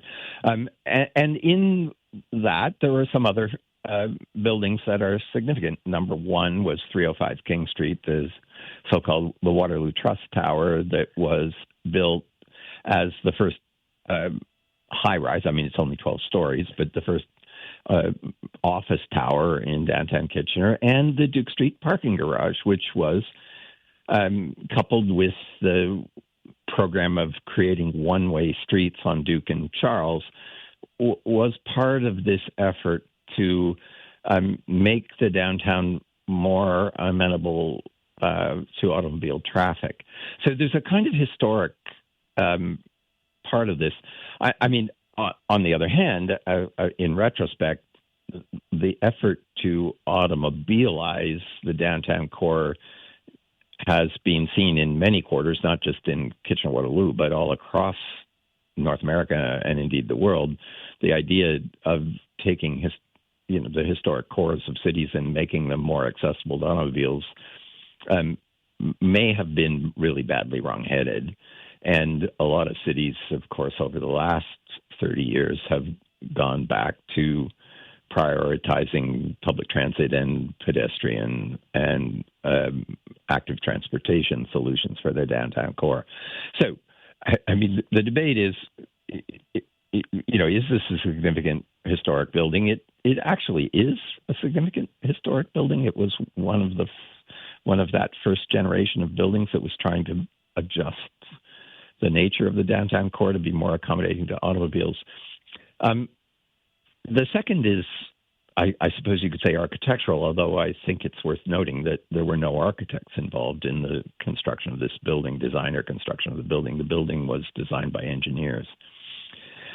But there is no getting around the fact that that parking ramp is an urban artifact and a kind of monument. And I have no records of the conversation that went on between city officials and McCarter and Hatchborn, the engineers who designed it. But I mean, the engineers convinced the city to build this ramp, and the ramp is it's an artifact. It's a kind of monument in the downtown core, and it is not an insubstantial piece of engineering. I mean, there are huge cantilevers. There's this spiral form, helical form, which is more expressionist than brutalist, if you want to put it in stylistic terms. And it's really quite incredible. And of course, it got the fluorescent green balustrades as an art project some years ago. I'm not completely in favor of that, but I'm not against it either. So, I mean, these are all issues. The actual parking garage, to think that it would be designated as a building of architectural merit is almost funny because it's got no architectural merit whatsoever. It's flat floors, balustrades, and a column grid is basically what it, and some asphalt pavement. Or I don't know if it's asphalt or concrete, but in any case, it's all about the ramp, of course, and the ramp is something. What would applying a heritage designation to the parking garage mean? Well, I haven't read the statement from the Heritage Committee or from staff to the Heritage Committee. I'm looking forward to reading it, but the effect of it is, number one, recognition. It on the basis of architectural or historical merit, this building would receive a designation. And as soon as it would do that, the Heritage Act provides certain protections against immediate demolition. The Heritage Act does not protect buildings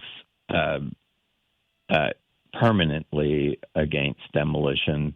It gives a period of time when solutions other than demolition can be considered by the owners and by the municipal authorities.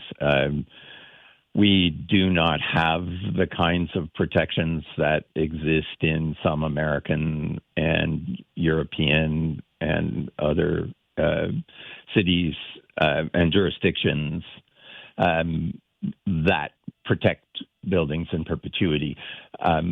In order to protect buildings in perpetuity, essentially, they would have to be purchased by a government agency and protected in that way.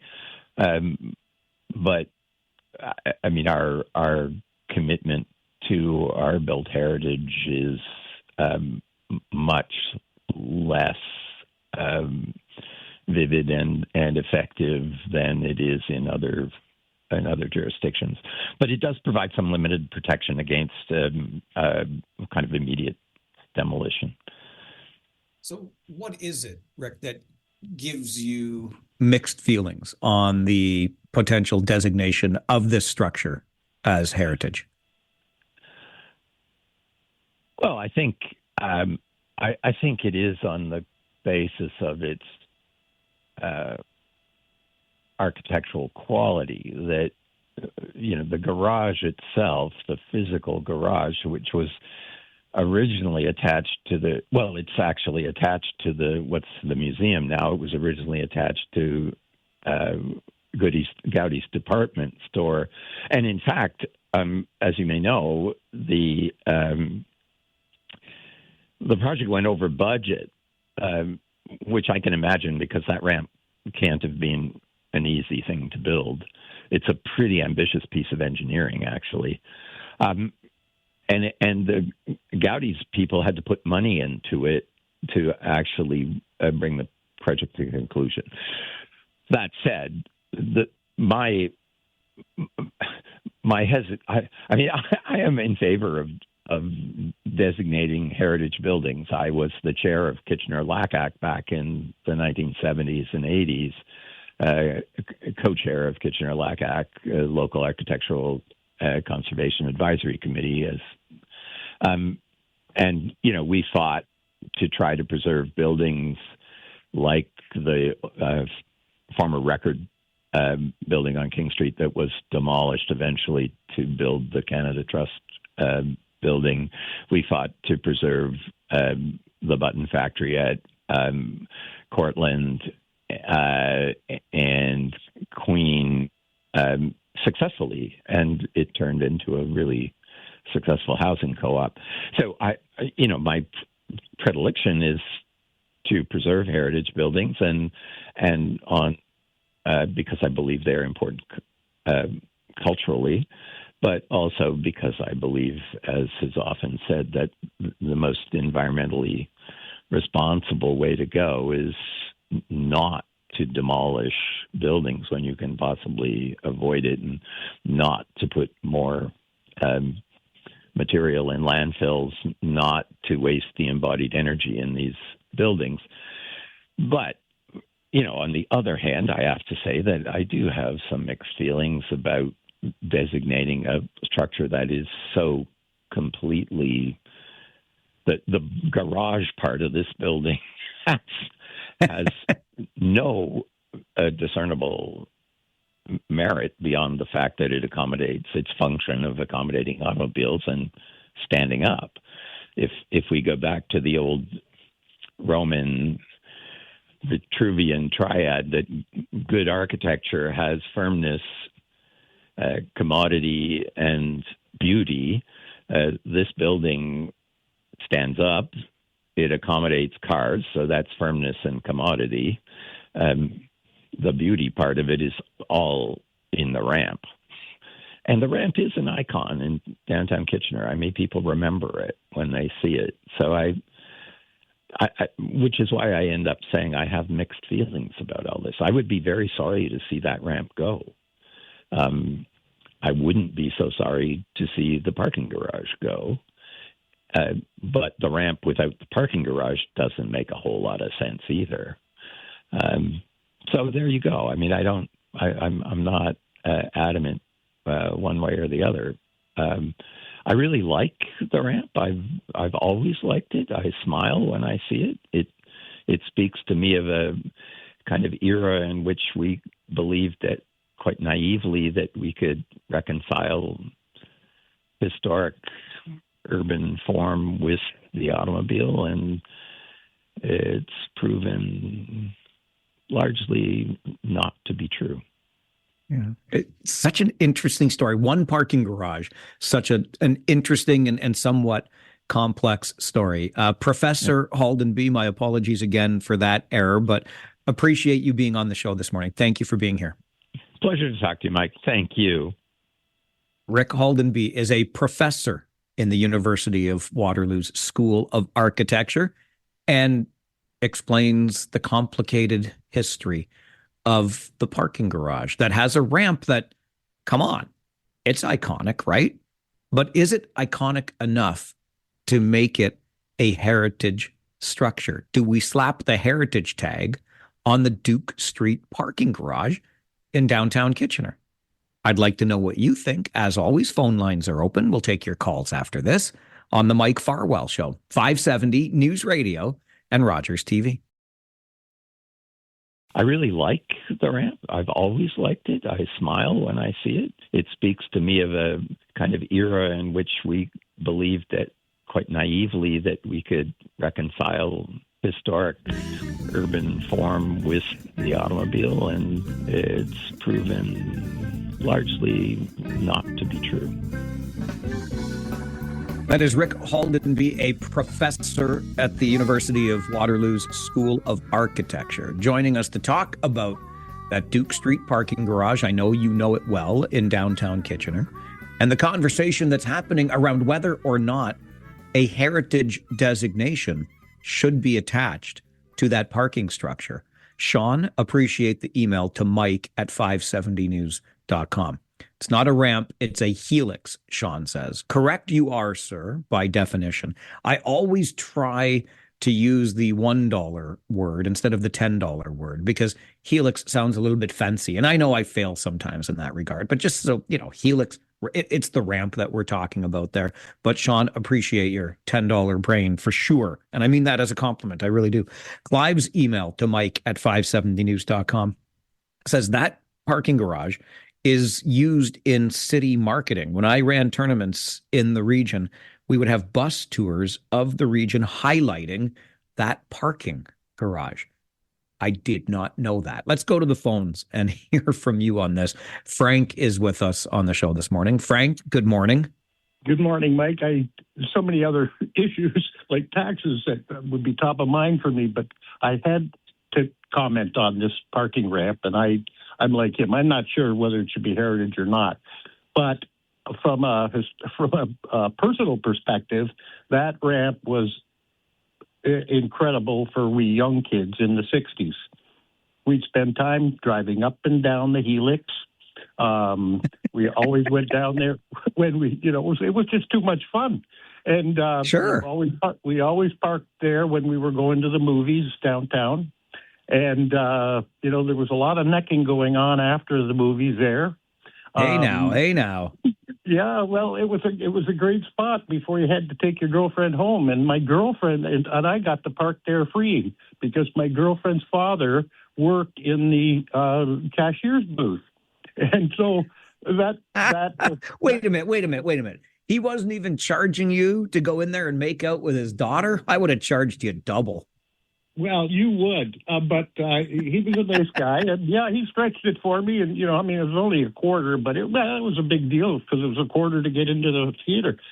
Sure. Anyway, it was just a great time, and that was our first kind of fancy parking thing, in the area. So, and strangely enough, I had my first car accident ever. It wasn't my fault. We were waiting to get out off the ramp, and the guy in front of me had to back up, and he backed into my front end of my car. In fact, it's actually the only accident I've had in my entire life in 1969. So incredible.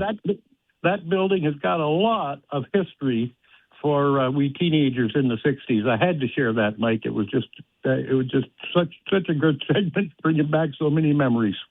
Thanks for doing that, Frank. I really appreciate the call. I love to hear that stuff. And again, we all know that garage so well, and a little trip down memory lane to necking. When's the last time you heard that phrase, eh? Great stuff. I'm like our professor from the University of Waterloo School of Architecture, mixed on that. I mean, it's a parking garage after all, but nonetheless. Going to get you to the 570 News Center for an update. And then I'm in Windsor today because the Rangers are playing tonight. So how would you like to hear from one of the greatest Kitchener Rangers of all time? Brian Bellows, coming up on the Mike Farwell Show, 570 News Radio and Rogers TV.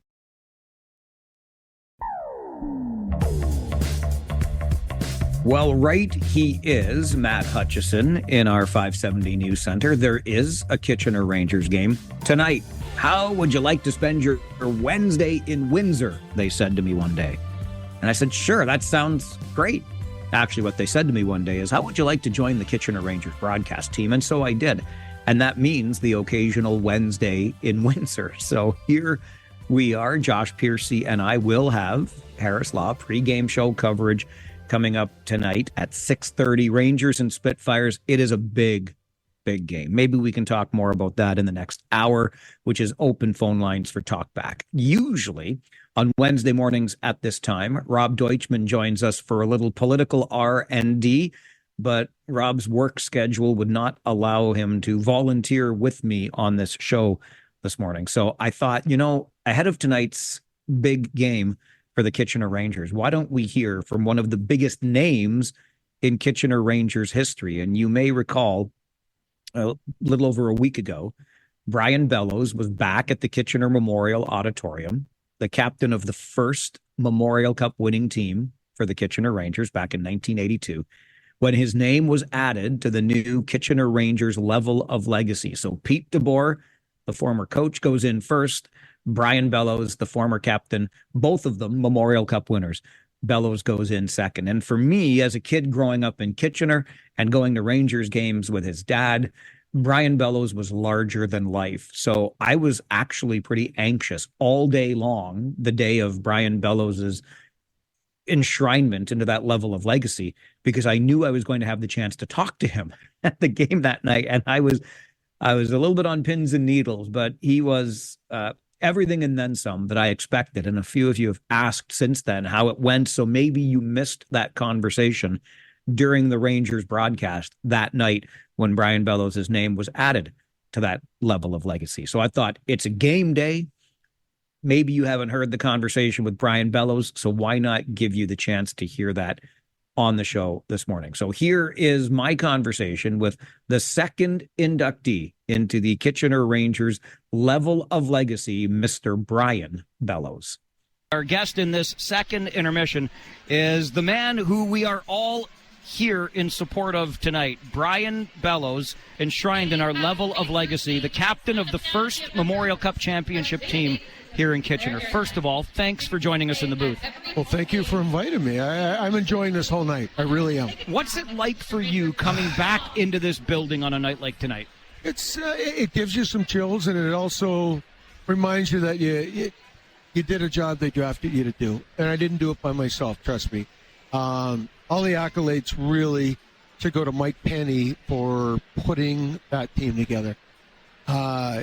Somehow he realized there was hockey on the east coast of Canada. And besides drafting me, which, he had the number one pick, so he had his choice of anybody, he grabbed Al McGinnis, Wendell Young, and Mike Eagles out of the east coast, which, no one had ever thought of doing that before. So all of a sudden we have this, 4 or 5 younger guys coming into this older team, and the turnaround was starting. And, you got to have a really smart GM to do that. And he just continued on throughout the season, made changes. We were last in December, and, the odd was probably half full. And a month and a half later, we were battling the top teams, and the odd was full. In that first year you were here, Brian, you go and you win an OHL championship, but you fall short in the Memorial Cup. When you come back for that 81-82 season, was the mission Memorial Cup or bust? How did you approach that season? It really was. Joe Crozier took over as coach, and he had me address the team at the start of the year. And, I just said, guys, it's a long season, but we only have one goal. It's not someone scoring 50 goals. It's not someone being the best player. We have to win the Memorial Cup. We came that close, and everyone that came back, we all had that bitter taste in our mouth. And we were lucky enough that the guys we picked up the next year, think of Sean Stevens, they're just born competitive animals, just guys that just want to compete. So they fit right in like a glove. Not only they're super talented, but they wanted to win. They had that drive, and that's why I said Mike does a good job, a great job. Because you could draft talent, but you got to draft character with the talent. And that's what our team had up and down. What was the message, Brian? You talk about Mike Penny looking to the East Coast, which nobody was doing at the time, to bring in players along with you, the first pick. But what was his message to you guys as he formed this new core of championship Ranger hockey? I think the message from Mike at the time, and the way I interpret it is, listen, this is the start. We're not going to just sit pat. I'm going to make changes. We're going to get better. And just be patient. First little bit's going to be rough, but we're going to get there. And I really trusted him because he was just, I was talking to some of the Ranger staff here that were back. They knew him well. And not only was he a super smart hockey person, but he was a great person. When he showed up at your parents' house to talk to him, your parents believed him. And that's just a lot. And it goes back to how he picked players. He wanted talent with character. You rattled off a bunch of names down at center ice before the game tonight, including the guys that maybe don't get all the accolades, that weren't putting up points like you and McInnes and Larmer were. When you win a championship, Brian, there's a sense that I get that there's a real close connection between these guys. Do you still get a chance to talk at all these days? We still have a chat. Every once in a while, someone will pop. Like Mike Eagles just did a triathlon in Spain like 6 months ago. I'm like, what? You're 60 years old, dude. It's incredible. But I addressed the team in the dressing room before the game. And I said, guys, look around. These are your teammates. You're going to need everybody. And I said, the best teams, the teams that wins championship. And I said, I won a Memorial Cup. I won a Stanley Cup. Guess what? Everybody looked after each other, and they were great teammates to each other. And that's the most pivotal thing. Like, I think of Joel Levesque, and I still laugh because he's just the happiest guy. Kevin Casey, same thing. But let me tell you something. Joel would chase a guy down and just go after it. Kevin Casey would just dog after a puck in the corner when he was penalty killing. You have all these little components, and when you see guys doing that, it makes the guys that are supposed to score and maybe get more of the, like you said, the accolades, job so much easier. But we all recognize that, so it was great. I'm thinking back on that era, Brian, and look, today, these guys, bus rides, let me tell you how much different they are these days. There's hardly a sound on there, even after a win. It might be a little bit noisy, but then everybody settles down because they're all into their own little devices, this and that. Back then, you probably had hockey and hanging out. We, I don't know I should say this, but I mean, if we went up to Sudbury and Sault Ste. Marie, and if we had a good weekend and we were heading back at often Orville would pull the bus over, and he'd send me and a couple guys in, and he'd say, look, get like 4 cases of beer or 3 cases, and one stays with him. And the rest we'd spread out. And you know what? No one's getting drunk. We're having 2-3 beers, but we were all chatting. We're all talking, and then we'd start having some card games, and then eventually guys fall asleep. But those first 2-3 hours, guys are all mingling, and you didn't have the Netflix and everything else going on. You had a Sony Walkman, you were like, wow. I remember those. Yeah. Brian Kilray used to call those stops at the grocery store on the way out of town. You mentioned the Stanley Cup, Brian. Is there any comparison? I mean, I don't know if it's memorial to Stanley. There is a big comparison because I think that you're doing it with a group of friends, a group of guys, and it just creates a bond. It was, we had our 25th anniversary not too long ago with the Canadian Story, at 30th anniversary, and it was similar to our anniversary we just had here with the Rangers a year ago. You walk into the room, you see everybody, and not one guy's apologizing for not chatting with somebody for a couple of years. We're just back in that moment. We're back chatting. You see guys' wives, and, it just really encapsulates, because everyone knows what it took. And it's a special bond, and that's what I was trying to imply to these guys. Listen, you know what? You win, you're going to be bonded for life, together, if you accomplish something so fantastic. When you were coming up in this game, you were described as the next Gretzky. How did you deal with that kind of pressure? You know what? It didn't really affect me that much because I didn't think our games were similar. I was more of a power forward and, with skill. So we were different players. And, it's like someone describing a basketball player. for Michael Jordan. You're not. You know it. You just don't compare. What you have to do is just be the best you can be. And, those components were, playing hard, being a good teammate, trying to be a good leader. Did you ever consider along the way trading in the hockey stick for either a lacrosse stick or a jackhammer, Brian? Well, I jackhammered one. Actually, I had 1.5 summers on the Garden City Skyway in St. Catharines, and I was not going to trade my stick in for that. It's tough work. Like those people that do it every day, that's like kudos to them. The lacrosse stick I loved. In fact, my brother, also from my mom's place, STX made me a beautiful North Star stick. So it's got my name on one side, North Star kind of right into the mold on the other, and it's love it. But up until about 10 years ago, I still played a little field lacrosse. Some guys would invite me out in Edina, and I'd play some, but I had to give it up in midget box lacrosse. It was just getting a little too crazy. Well, I'm not surprised you're still out playing recently because you're out at center ice tonight with this jacket on. I saw you down the tunnel, and I thought, wait a minute, did they make a retro leather Rangers jacket? This thing still fits you, Brian. Yeah, I got to admit, my brother brought it, and I saw it sitting there when my wife and I got into my niece's place today, and I go, well, Trace, I'm going to give it a shot. And a little snug, but it still fit. And then they, her and my Stephen's wife, Karen, said, you got to wear that. And I brought it here, and Joe Birch said, oh, yeah, that's that'll be the next thing to be selling in the souvenir place is the retro. Now my 2 daughters are going to fight over it. Your banner, Brian, goes up here on the level of legacy, only the second inductee alongside Pete DeBoer. What goes through your mind when you're down there on center ice? You see that banner up there. You know that the level of legacy, Brian Bellows. What came to my mind was a sense of accomplishment. And that's really it. You look back and, if you got the job done or not. And we got the job done. And yes, I'm getting the accolades, but we all did. So it's a sense of accomplishment. And, I wish they'd put an MP on there for Mike Penny, too. Just because he deserves a ton of that credit. It's he pulled off, and our old trainer, Les Jackson. I mean, it's hard to believe. I sat in the coach's office today around him, and I said, guys, you realize I coached 2 games in this league? And I go, what?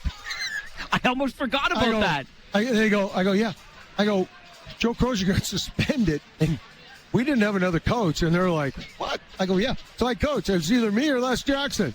And Les in his British or, accent, so, well, I won't even say what he said, but basically he said not a chance.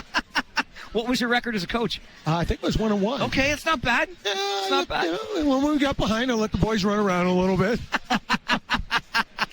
After all these years, before I let you go, I got to ask, did it ever cross your mind to pick up another 1977 Chevy Camaro?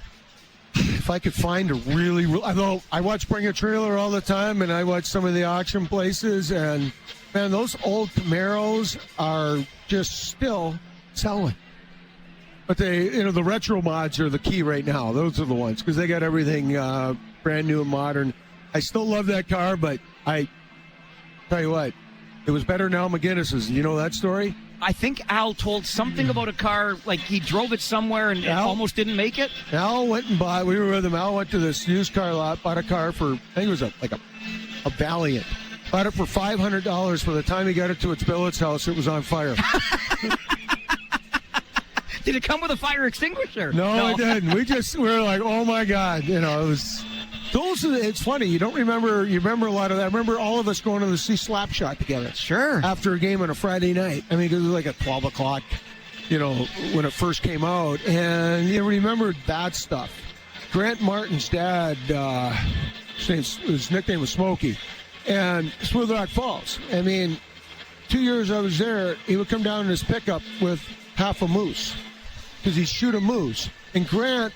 I forget who else lived with him. I think it was Larmer.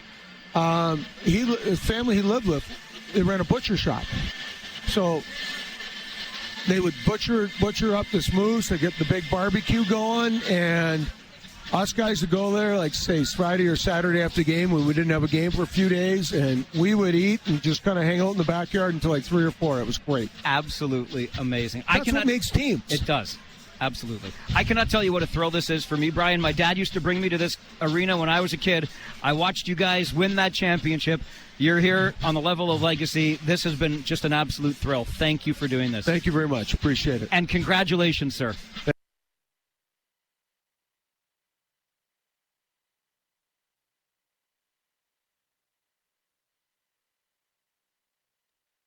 Brian Bellows, now a member of the Kitchener Rangers level of legacy, honored just over a week ago, he and Pete DeBoer. And how about that for some old tales about life as a Kitchener Ranger some 45 years ago. Play a game, then go hang out in the backyard and eat some game, because Grant Martin's dad had gone hunting, got himself a moose.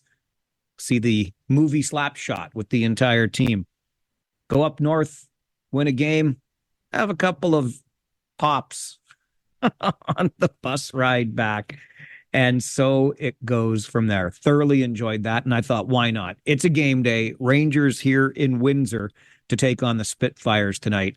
I thought you might enjoy hearing from Brian Bellows. I enjoyed listening back to that for a second time. An absolute thrill for me. Pre-game coverage tonight with Josh Piercy and I right here on 570 News Radio. Your home for Kitchener Rangers hockey, even when we're on the road. It'll get underway at 6:30. This is the Mike Farwell Show on 570 News Radio and Rogers TV.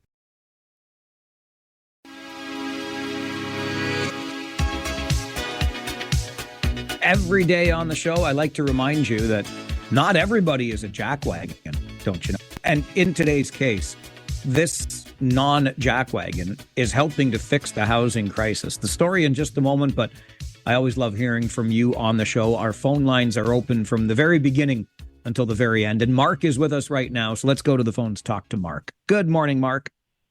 Morning, Mike. That was super cool. Thank you for replaying that. It was pretty cool, wasn't it? Oh, I loved it. And I was in my early 20s, Good. Mike, and I took in every Ranger game and the year they won the first cup. Attaboy. And Brian Bellows, the captain of that team. There you go. Absolutely. Yeah, it was fantastic. Great interview, Mike. Thanks for replaying it.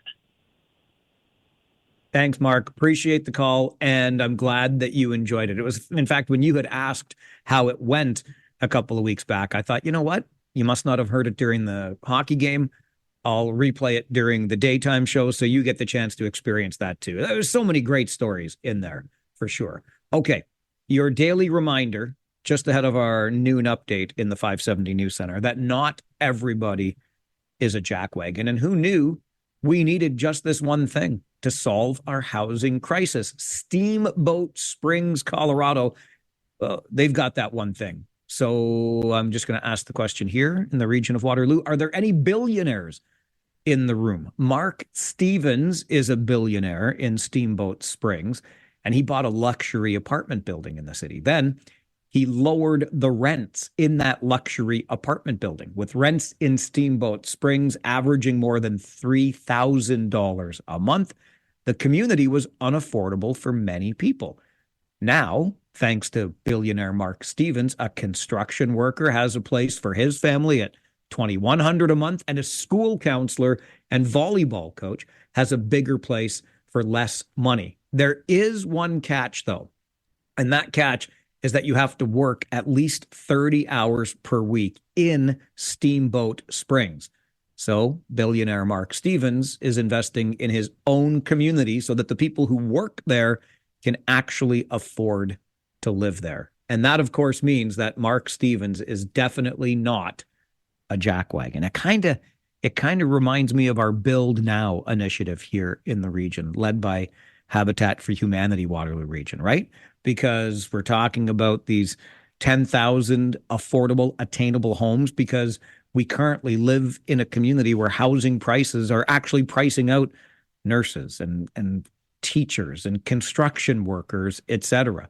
Well, thanks to billionaire Mark Stevens, Steamboat Springs is now open to more workers just like that because they can afford the rents that he charges in the luxury apartment building that he bought. Your daily reminder that not everybody is a jackwagon. Every day on this show, you also get a full hour to share your thoughts on the issues of the day. We might have talked about them on the show. You might want to bring something completely different to the program. Open phone lines are for you, and they're next on the Talkback Hour. This is the Mike Farwell Show, 570 News Radio and Rogers TV. Take out the papers and the trash, or you don't get no spending cash. If you don't scrub that kitchen floor, you ain't gonna rock and roll no more. Yakety yak. Don't talk back. Just finish cleaning up your room. Let's see that dust fly with that broom. Get all that garbage outside, or you don't go out Friday night. Yakety yak. Don't talk back.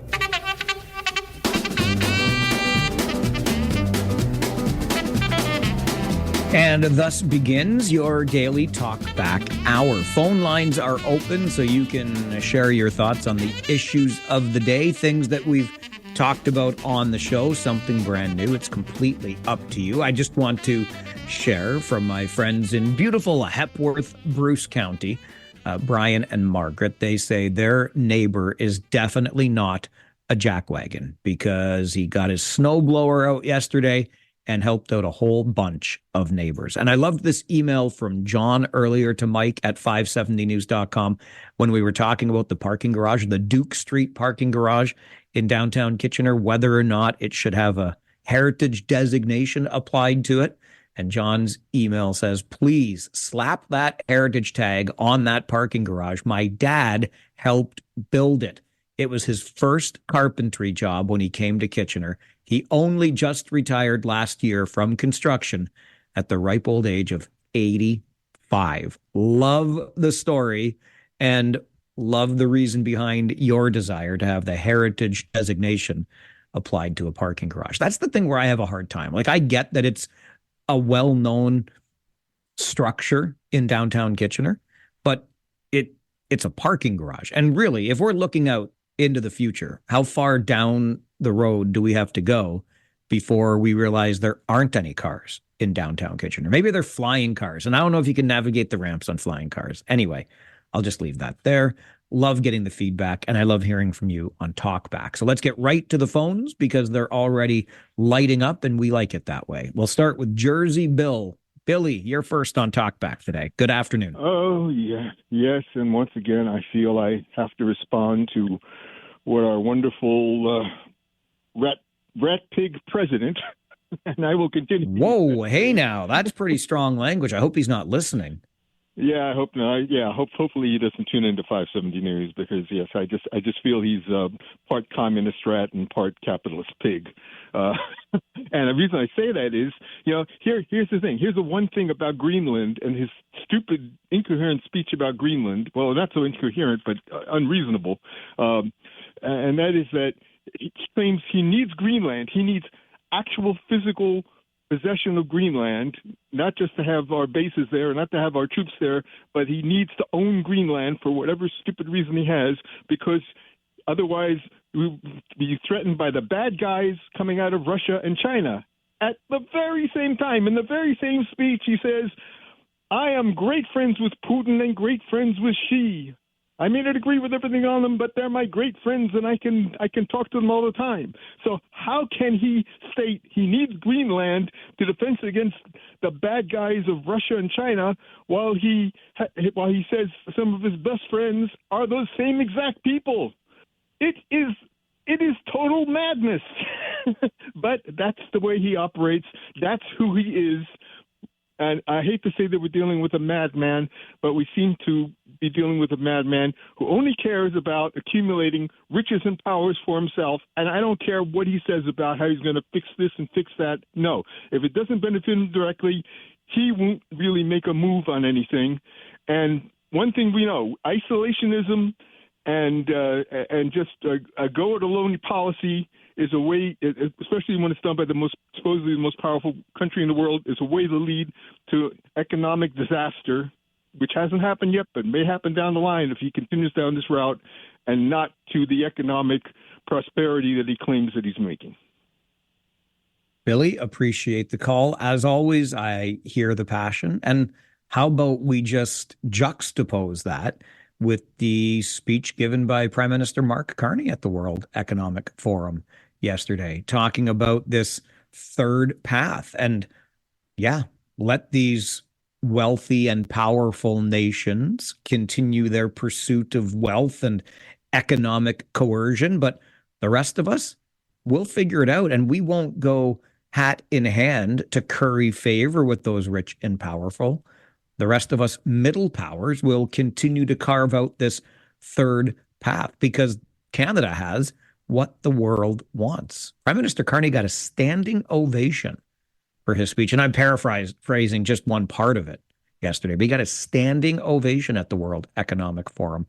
I don't think anybody did that for the President of the United States today.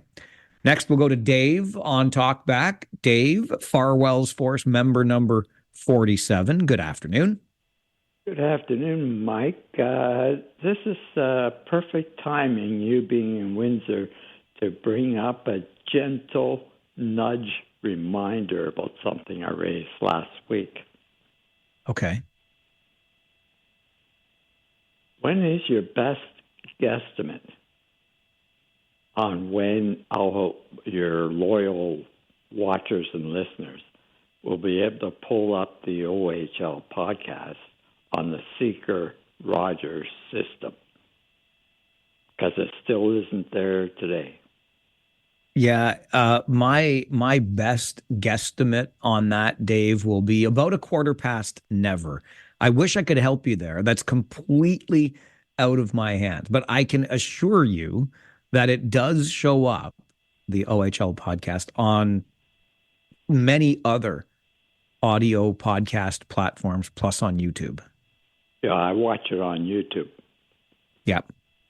But if you want to listen, try Spotify or Apple Podcasts, or I think Google Play is what Google has. Anyway, lots of them. Unfortunately, I have not been successful in my efforts to get it onto that Seeker app. I love the Seeker app. I really do. You just can't listen to me on there. And probably that might be a good thing. I listen to enough of me. Gosh darn it. I can listen to you on your morning show. Attaboy. But not the OHL podcast. I know. All right. I'm sorry. Okay. Thanks, Dave. Mike, and go Rangers, go. I appreciate it. I would do all the things if I could. And really, I got to stop doing that too, because I'll just be honest with you, because it's the only way I know how to be.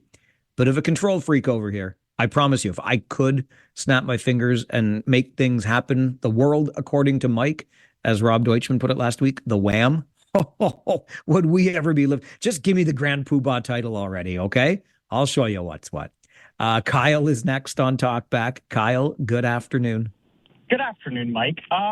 Did I miss a history lesson here? Did Trump say that without the United States, we should be thankful for them? Did we not just win the War of 1812 back in the day?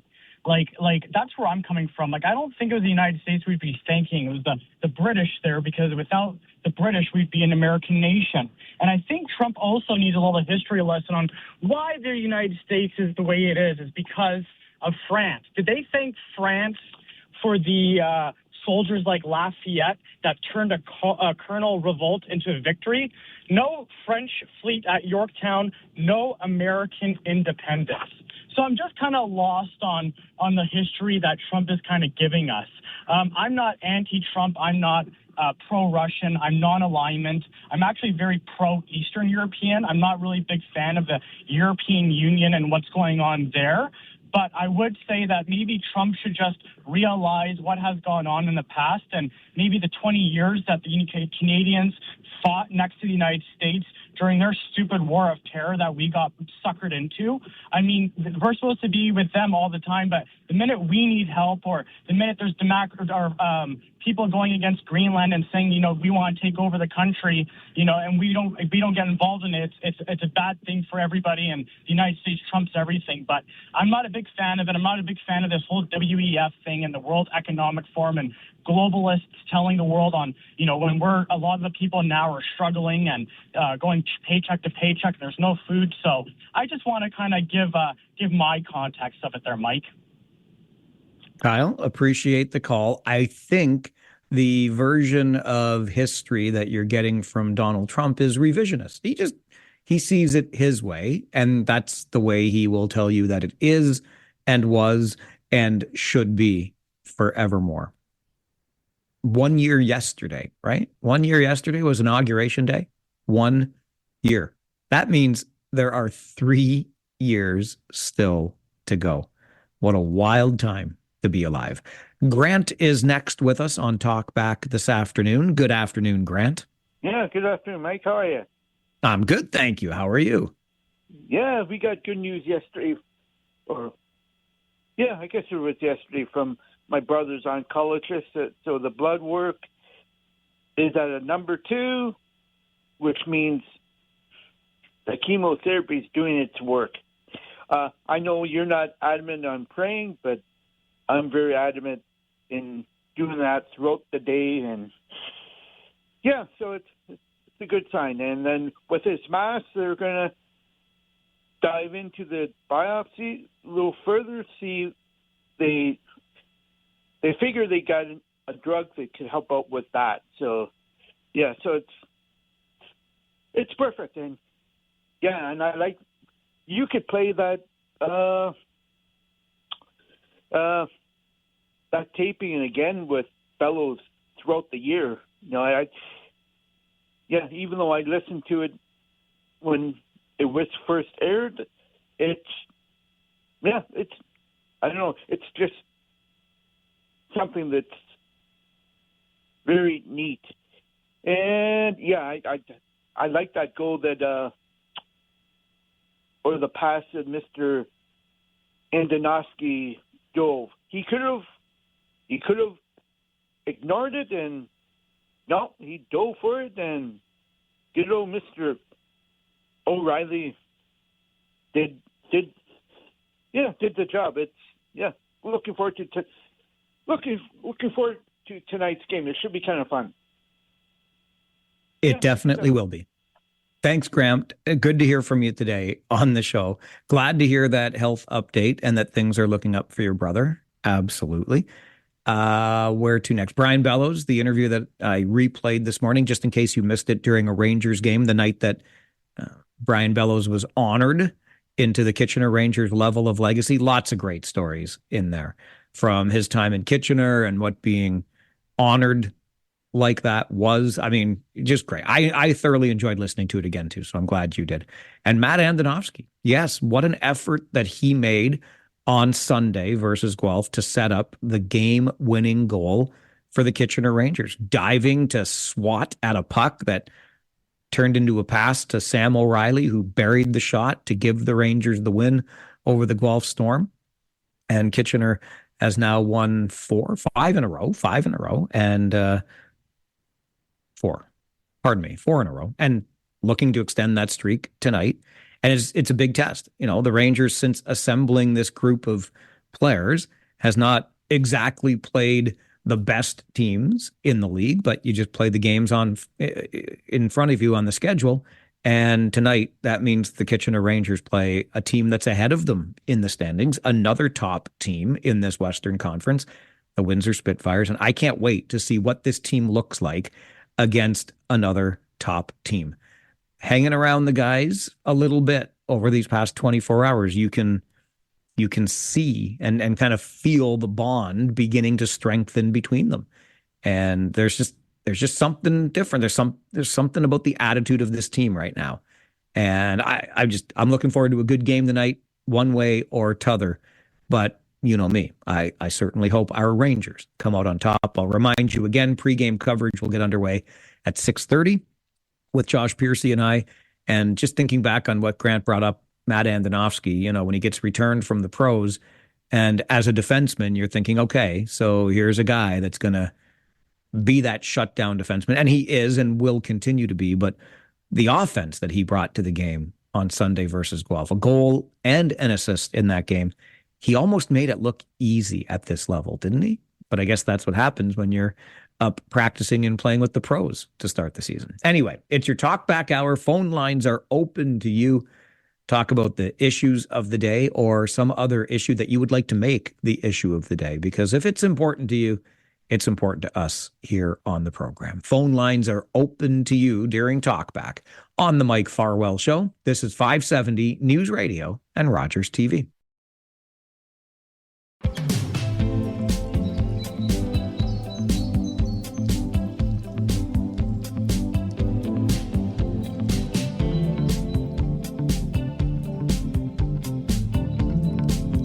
Talkback Hour every day from noon until 1 allows you the opportunity to do just that. Talk back at us. We'll get right back to the phones. The more calls we can get out of the air, the better. And George is with us on Talkback. Good afternoon, George.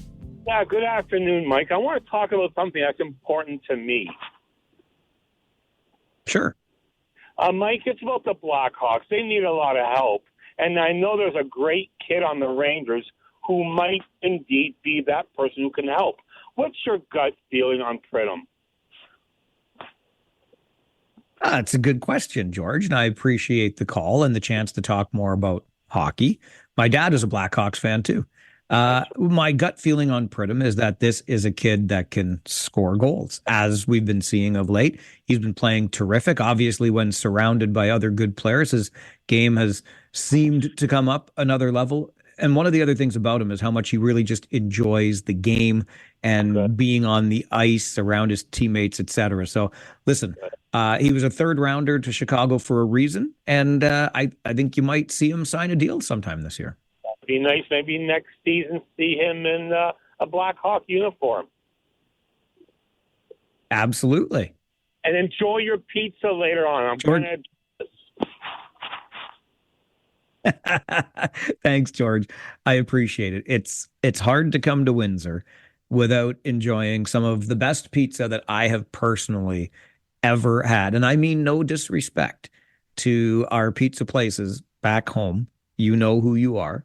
But there is just something about Windsor pizza. And I'm sure you've heard me talk about it enough. But it's a thing. Windsor pizza is a thing. People know that this city is associated with or known for its pizza. So I will look forward to that. And I will look forward to watching Jack Pridham continue to play the way that he has been playing. You know, he came over to Kitchener last year from the British Columbia Hockey League. And his stats coming over, you kind of looked at them and thought, okay, well, they were very average. And then he got here and finished the season with 27 goals. And if you had extrapolated that over an entire season, it would have been a 40-goal season, which is not unimpressive in the Ontario Hockey League. And then this season started, and Pridham might have been a little bit slower out of the gate, but he has really turned it on lately. 14 goals in his past 10 games. He's now second in the Ontario Hockey League in goals scored. In fact, Christian Humphries is second in the Ontario Hockey League in assists. And Humphries is, against Carson Woodall here in Windsor tonight, who leads the league in assists. I just bring that up because we have for ourselves in Kitchener this year the kind of team that people tend to get very excited about, right? And when you have a team playing as well and built as well as these Rangers, you would expect to see some of the guys up near the top of the statistical categories. So Jack Pridham second in goals, Christian Humphries second in assists. I wonder if I don't know if they track overall who wins the most faceoffs, but we've got a heck of a player acquired from London in Sam O'Reilly when it comes to winning faceoffs, a really important and perhaps underappreciated part of the game. But I know how anxious Rangers fans are for a taste of a championship again. And I will say it's never going to be easy. The team that we face tonight in Windsor. Also, you have Sault Ste. Marie and Flint as strong teams in the West, but I'll put my money on the Kitchener Rangers as easily as I would put my money on any of those other teams to make it all the way to the OHL championship. A lot of hockey still to be played, but like I said, this is the kind of team that fans tend to get excited about, and I can understand why. And George might get excited about seeing a guy like Jack Pridham play for the Chicago Blackhawks sometime down the road. I don't think it'll happen next year, but it's very possible with the kid scoring the way that he is scoring that he'll play in the National Hockey League someday. I'm going to get you to the 570 News Center for an update, and then we will continue the Talkback Hour where you make the call and start the conversation. It's the Mike Farwell Show, 570 News Radio and Rogers TV.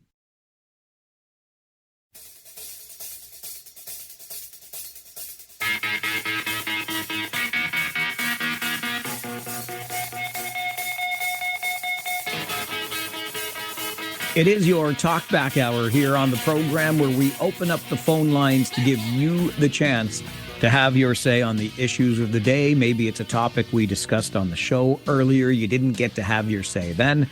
You want to take it now, or something else brand new. It's totally up to you. We are here for the conversation. Let's get right back to the phones, and one of my favorites, because he describes himself this way: Grumpy Phil. I used to think there's only room for one grump on this show, but I'll take another one anytime. Good afternoon, Grumpy Phil. It's always nice to be welcome. And first, an apology. I think I destroyed your email inbox over the last 5 or 6 days. I just keep hammering out the angry emails. That's okay. That's what I'm here for. Hey, first thing I do is something you said earlier about clearing sidewalks. Gosh, I'm in the St. Mary's neighborhood. We got so many great neighbors who clear sidewalks. I mean, it's great. The people get out there and clear it and keep the taxes down. Full kudos. They're out there.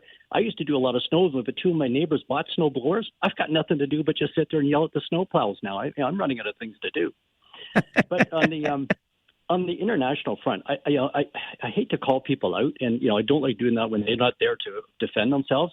But in the last 2 weeks with what's happened between Canada and the United States, I was really disappointed to see provincial and federal conservatives jump right on the bandwagon and support Trump's moves in Venezuela. And when our prime minister is on the international stage defending Canada, I just got crickets. I'm looking through social media. Where's the post supporting Canada, supporting our prime minister? They've got the president's back, but not our prime minister. So, I hope somebody can correct me in the next 22 minutes of your show and say, actually, you missed these articles and these quotes, because I'd love to hear them and say, crickets, not defending our prime minister, but defending the president. That's going to be remembered in 3 years from now. Phil, appreciate the call. Thanks very much for weighing in. It is interesting, isn't it? Because when you see, make no mistake, when you see those social media posts from MPs or MPPs, they are almost always coordinated by the party. And so when they were in support of Donald Trump's moves in Venezuela, it was mostly federal that I saw, conservatives. And I'm not saying there's anything wrong with this. That's fine if you want to be supportive of the capture of President Maduro and the United States' actions in Venezuela. You can be. But just don't forget that these are coordinated party-wide efforts. That's why you see them across the platforms, the various platforms from various, in this case, again, conservative MPs. But I think Phil raises an interesting point here, right? You are publicly expressing your support for the leader of another country.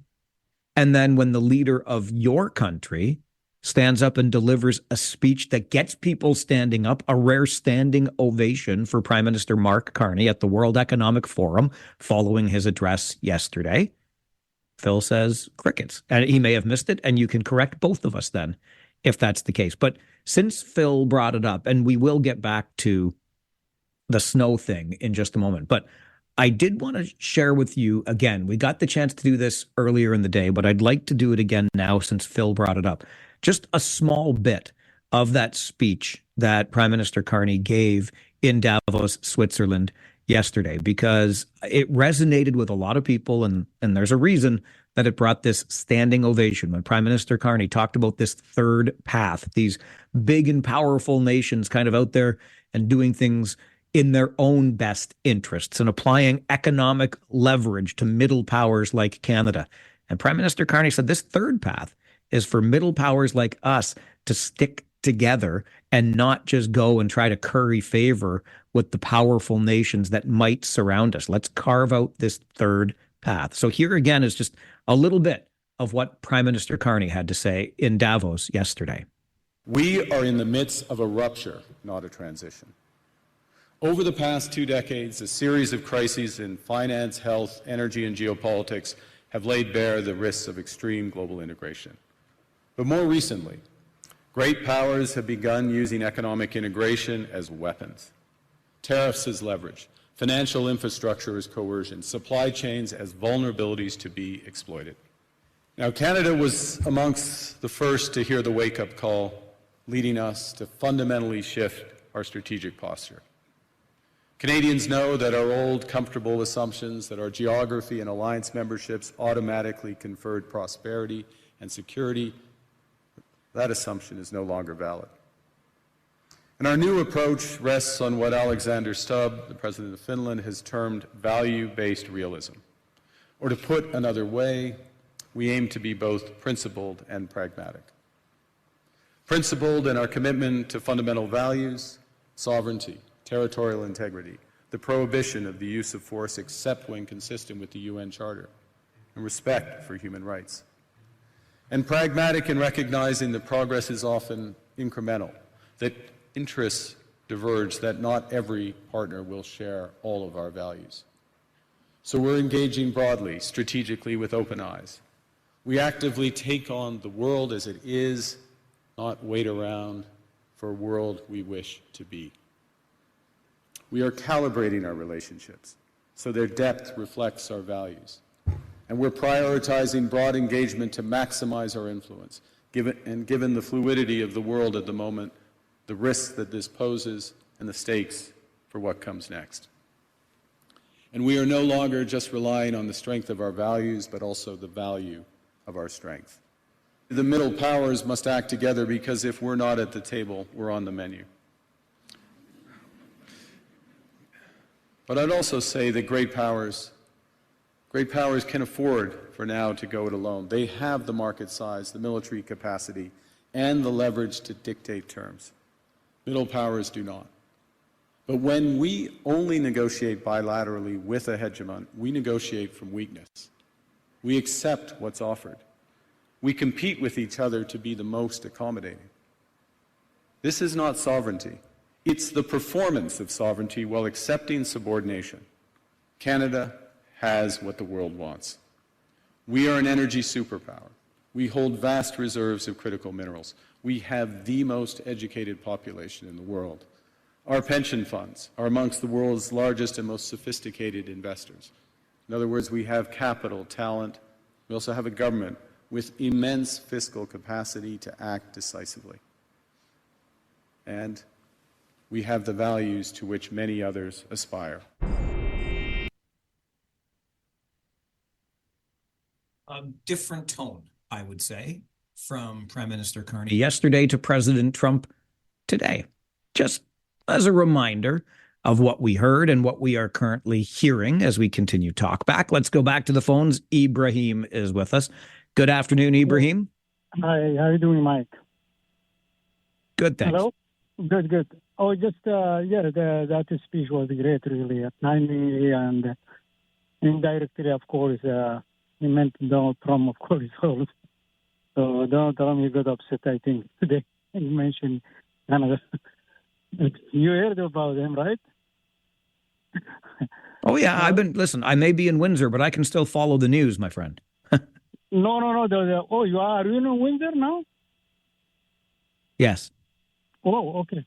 Well, I'm talking about it. Just the speech was great, but only my comment is about the speech.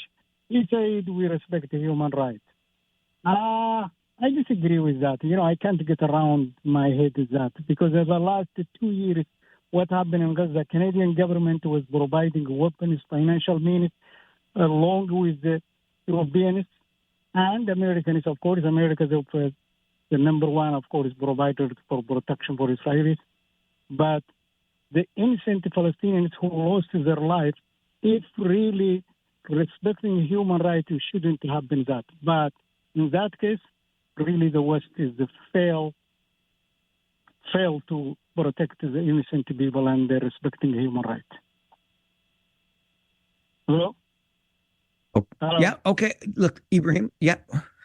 Okay. We're having a connection problem, so I'm just going to let Ibrahim go here because that's not going to work for anybody. I hear where you're coming from. I've heard that argument before. I'm not sure physical intervention in the Middle East would have been a good path for anybody else, but I hear where you're coming from with the support that you saw our country give Israel. And that's why I love an open line opportunity so we can share ideas and you can tell me how you feel about things and I can tell you how I feel about things. And I'm mostly at the moment just happy that we've arrived at some sort of, I don't want to call it peace, but there is calm. It's a calmer time in the Middle East. Doug is next with us on Talkback this morning or this afternoon. Good afternoon, Doug. How you doing, Mike? Good, thanks. How are you? Not too bad. I have a little problem. I remember that storm we had last Thursday? Yes, sir. Okay. I understand it would take a couple of days to, clean up. But what is regarding is these bus stops. There's like big mountains, and I talked to Grand River Transit yesterday. I asked them if they have contractors out cleaning the bus stops, and they said yeah, and I haven't seen them out at all. That's today too, and we're getting some more snow and what'll happen is, people trying to get in the bus, they'll fall in the bus because of the snowbanks where the bus stops are. And Doug? The other thing was about that is these contractors. They say they have contractors out there. Yeah, that's another story. Oh, and Doug is gone. Listen, I get you, and I'm glad you brought that up because as big and as bad as that snowstorm was a week ago, I'm with you. There is zero excuse.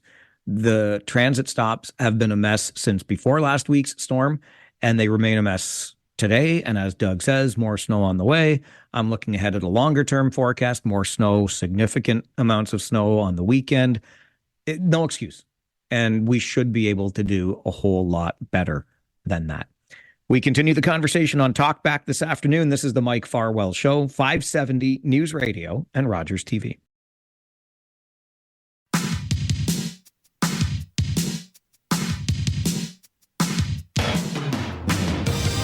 It's the final leg of our Talkback journey today. We'll get right back to the phones and say good afternoon to Mayor Jake. It's been a while, Mayor Jake. Good afternoon.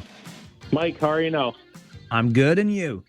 Not so bad, thanks. I just want to give a round of applause to the Kitchener Mayor for his age-friendly community award that he passed himself on the back for. What the hell is even that? You spend tax dollars on an award to give yourself? Get the HE double hockey sticks out of here. Well, we have roads, sidewalks, and bus stops filled with snow, and those bike lanes, they look phenomenal, eh? For the 1% that use it, I've seen more motorcycles since December on the road than I've actually seen a person on a bike. This guy needs out of office. Boomers, step aside. Let's get the young guys in there and make things right and stop spending money on these stupid, silly, meaningless awards. Mayor Jake, appreciate the call. As always, appreciate the passion. Love hearing from you. And it's been kind of the issue of the day, hasn't it? And I mentioned when Phil called earlier, I would get back to the snow commentary and an interesting update from Guelph. But first, via email from Carol to Mike at 570news.com. A couple of things, Mike. If I remember correctly, you complained last year that they used too much salt. Is this the reason the roads are so slippery this year? I don't think so, Carol. but maybe. And listen, I don't know. I got winter tires on my car. Like, we've had some bad weather. I think if we use, like, I keep reminding you this, and I know you know this, but that thing between our ears, it is the greatest supercomputer on earth. If we applied that in everything we did, every time we set foot out of the house, just imagine. And then the second thing Carol says is, I think we need to seriously start saving the snow. My building complex has 3 dump trucks take snow away because we don't have any more room on the property to pile it. And maybe we could put this in storage and help with the water shortage, because we could use the saved snow and filter it. I love the idea. I love the out of the box thinking. I'm not sure that's a direction that we're headed, but I love the out of the box thinking. Russell's email to Mike at 570news.com says, we live on a dead end street, essentially, but it's also an entrance for the high school, which the buses are constantly going down during the school year. It takes a long time for our street to get plowed, sometimes not at all. And Sean writes us from Guelph to Mike at 570news.com. It says, we have had problems with the main roads not being cleared. Usually it's my side street where I live, but this year it's been great. The main roads are the roads being neglected. And that's where I take you to the city of Guelph, and straight from the mayor himself earlier today. And I will read it directly. I'm pleased to announce, says Guelph Mayor Cam Guthrie, that it looks like there's going to be a full audit and value for money review of our winter maintenance standards and policies. Every February, City Council is presented with what's called the audit work plan. Staff have let me know that included within their recommendations to Council for the 2026 year is to review all winter maintenance. I can imagine that it will investigate not just the service on our roads and sidewalks, but also bike or trail management, and even the importance of accessibility throughout the city, including transit stops and more. It will also touch on what type of equipment is being used. This is something that myself and many other council members have raised with staff to be done. So it wouldn't surprise me if there's a lot of support for this. I'll be bringing forward a position that we really need to incorporate avenues for public engagement, suggestions, and feedback as well. Once the full review is done, it will be public. It always is. When the February report requesting council information is published, I'll be posting it here as well for you to see. This is on Mayor Guthrie's X feed, by the way. Any other relevant information on this, I'll certainly keep you in the loop. I want to thank our winter maintenance staff. They work hard and do their best. Crazy storms lately have caused issues for sure. However, in my opinion, council needs to address the policies, options, and frankly, the budget allocation that goes into this service. I think we can and should have options to do better. I love to hear that. I think it's a good position that the mayor of Guelph is taking. And I will express with you my disappointment today in our inability to get a guest from the city of Kitchener to talk about clearing. Look, I know it's been a tough winter. And what we got instead was just a kind of overview of what the city does and where you can call or register a complaint. I don't think that's really serving people all that well. We are having trouble this year. And I'm going to sit here and be as generous as I can with you because I know how bad the winter's been. I can see it in my own property. My driveway ain't exactly in the best shape because of the snow and the ice and whatnot. But I'm going to go back to the idea, and Mayor Guthrie alludes to this in his post on X. Snow clearing is one of the core services that a city provides. Are there things, if we were to look honestly and critically at where our money gets spent municipally, could we find areas where money is being spent and it could be allocated to one of those core services like snow clearing? I don't think, at least I like to not think, that every winter will be like this winter. Last winter was brutal too. But if this is what we're going to get, we had best be equipped to make sure that people can get around. That means moving their vehicles, emergency vehicles, like the terrible story we heard in Cambridge where ambulances couldn't get to this house for the problems on a slippery hill, transit stops. This is basic municipal service providing. And our cities are not doing a great job this winter. They're just not. And that's the truth of it all. And I got to go now. I got to put on my hockey helmet and start thinking about the game tonight and get you ready for Rangers and Spitfires, okay? Josh Piercy and I will be on the air with your Harris Law pregame show starting at 6:30. I invite you to join us then, and I wish you a very good afternoon from now. My name is Mike Farwell. You are a force for good. Bye for now.